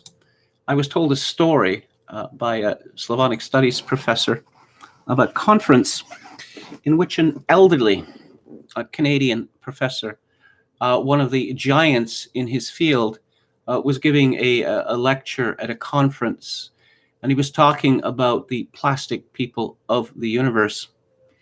And he had a cassette recorder, and he pressed a button, and we heard one of their songs, and it was a terrible recording of a not terribly interesting or well-played song, and his voice shaking with outrage. I think this name could have been Gordon Skilling. He said something like, "And for this, they were given 5 years imprisonment." And some wag in the audience shouted out, "They should have been given life." Yeah, which I think is pretty funny.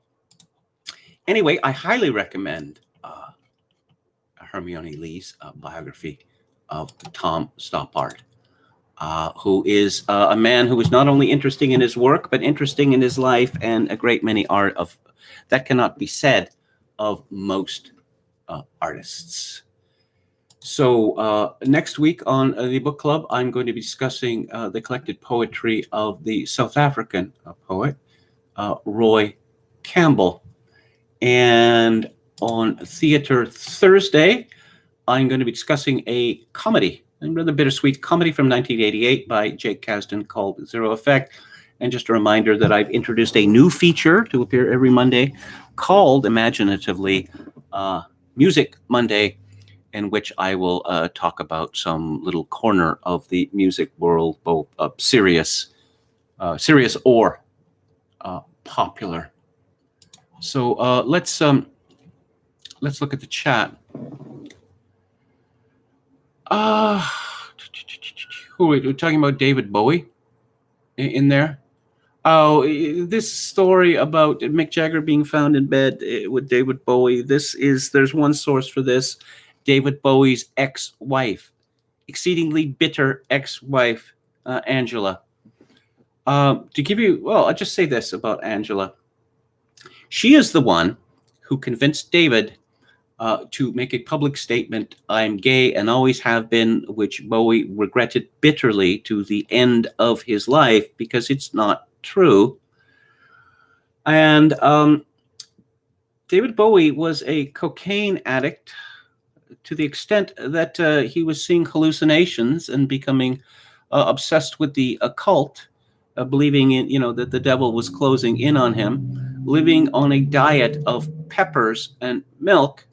And in the custody dispute between David and Bowie over their son, David Bowie won, which I think says a lot. But one of the things I learned from David Bowie, going back to the early 70s, is that people take you at your own valuation. Then you could make up the most outrageous lie about yourself. And Bowie said that, he was going to star in a movie version of Stranger in a Strange Land. It was all made up. It was all completely made up, but people believed it. The Great White Duke. Okay. So that's it. That's the show. Oh, come on. Mick Jagger. How many children does he have now? 8? 9? By how many different women? And the evidence about David Bowie is copious, that he liked the ladies and they liked him. He was apparently an expert seducer of women. But anyway, that's the show for tonight and this week. I shall be back on the air Monday at the regular time of 4 p.m. Pacific, 7 p.m.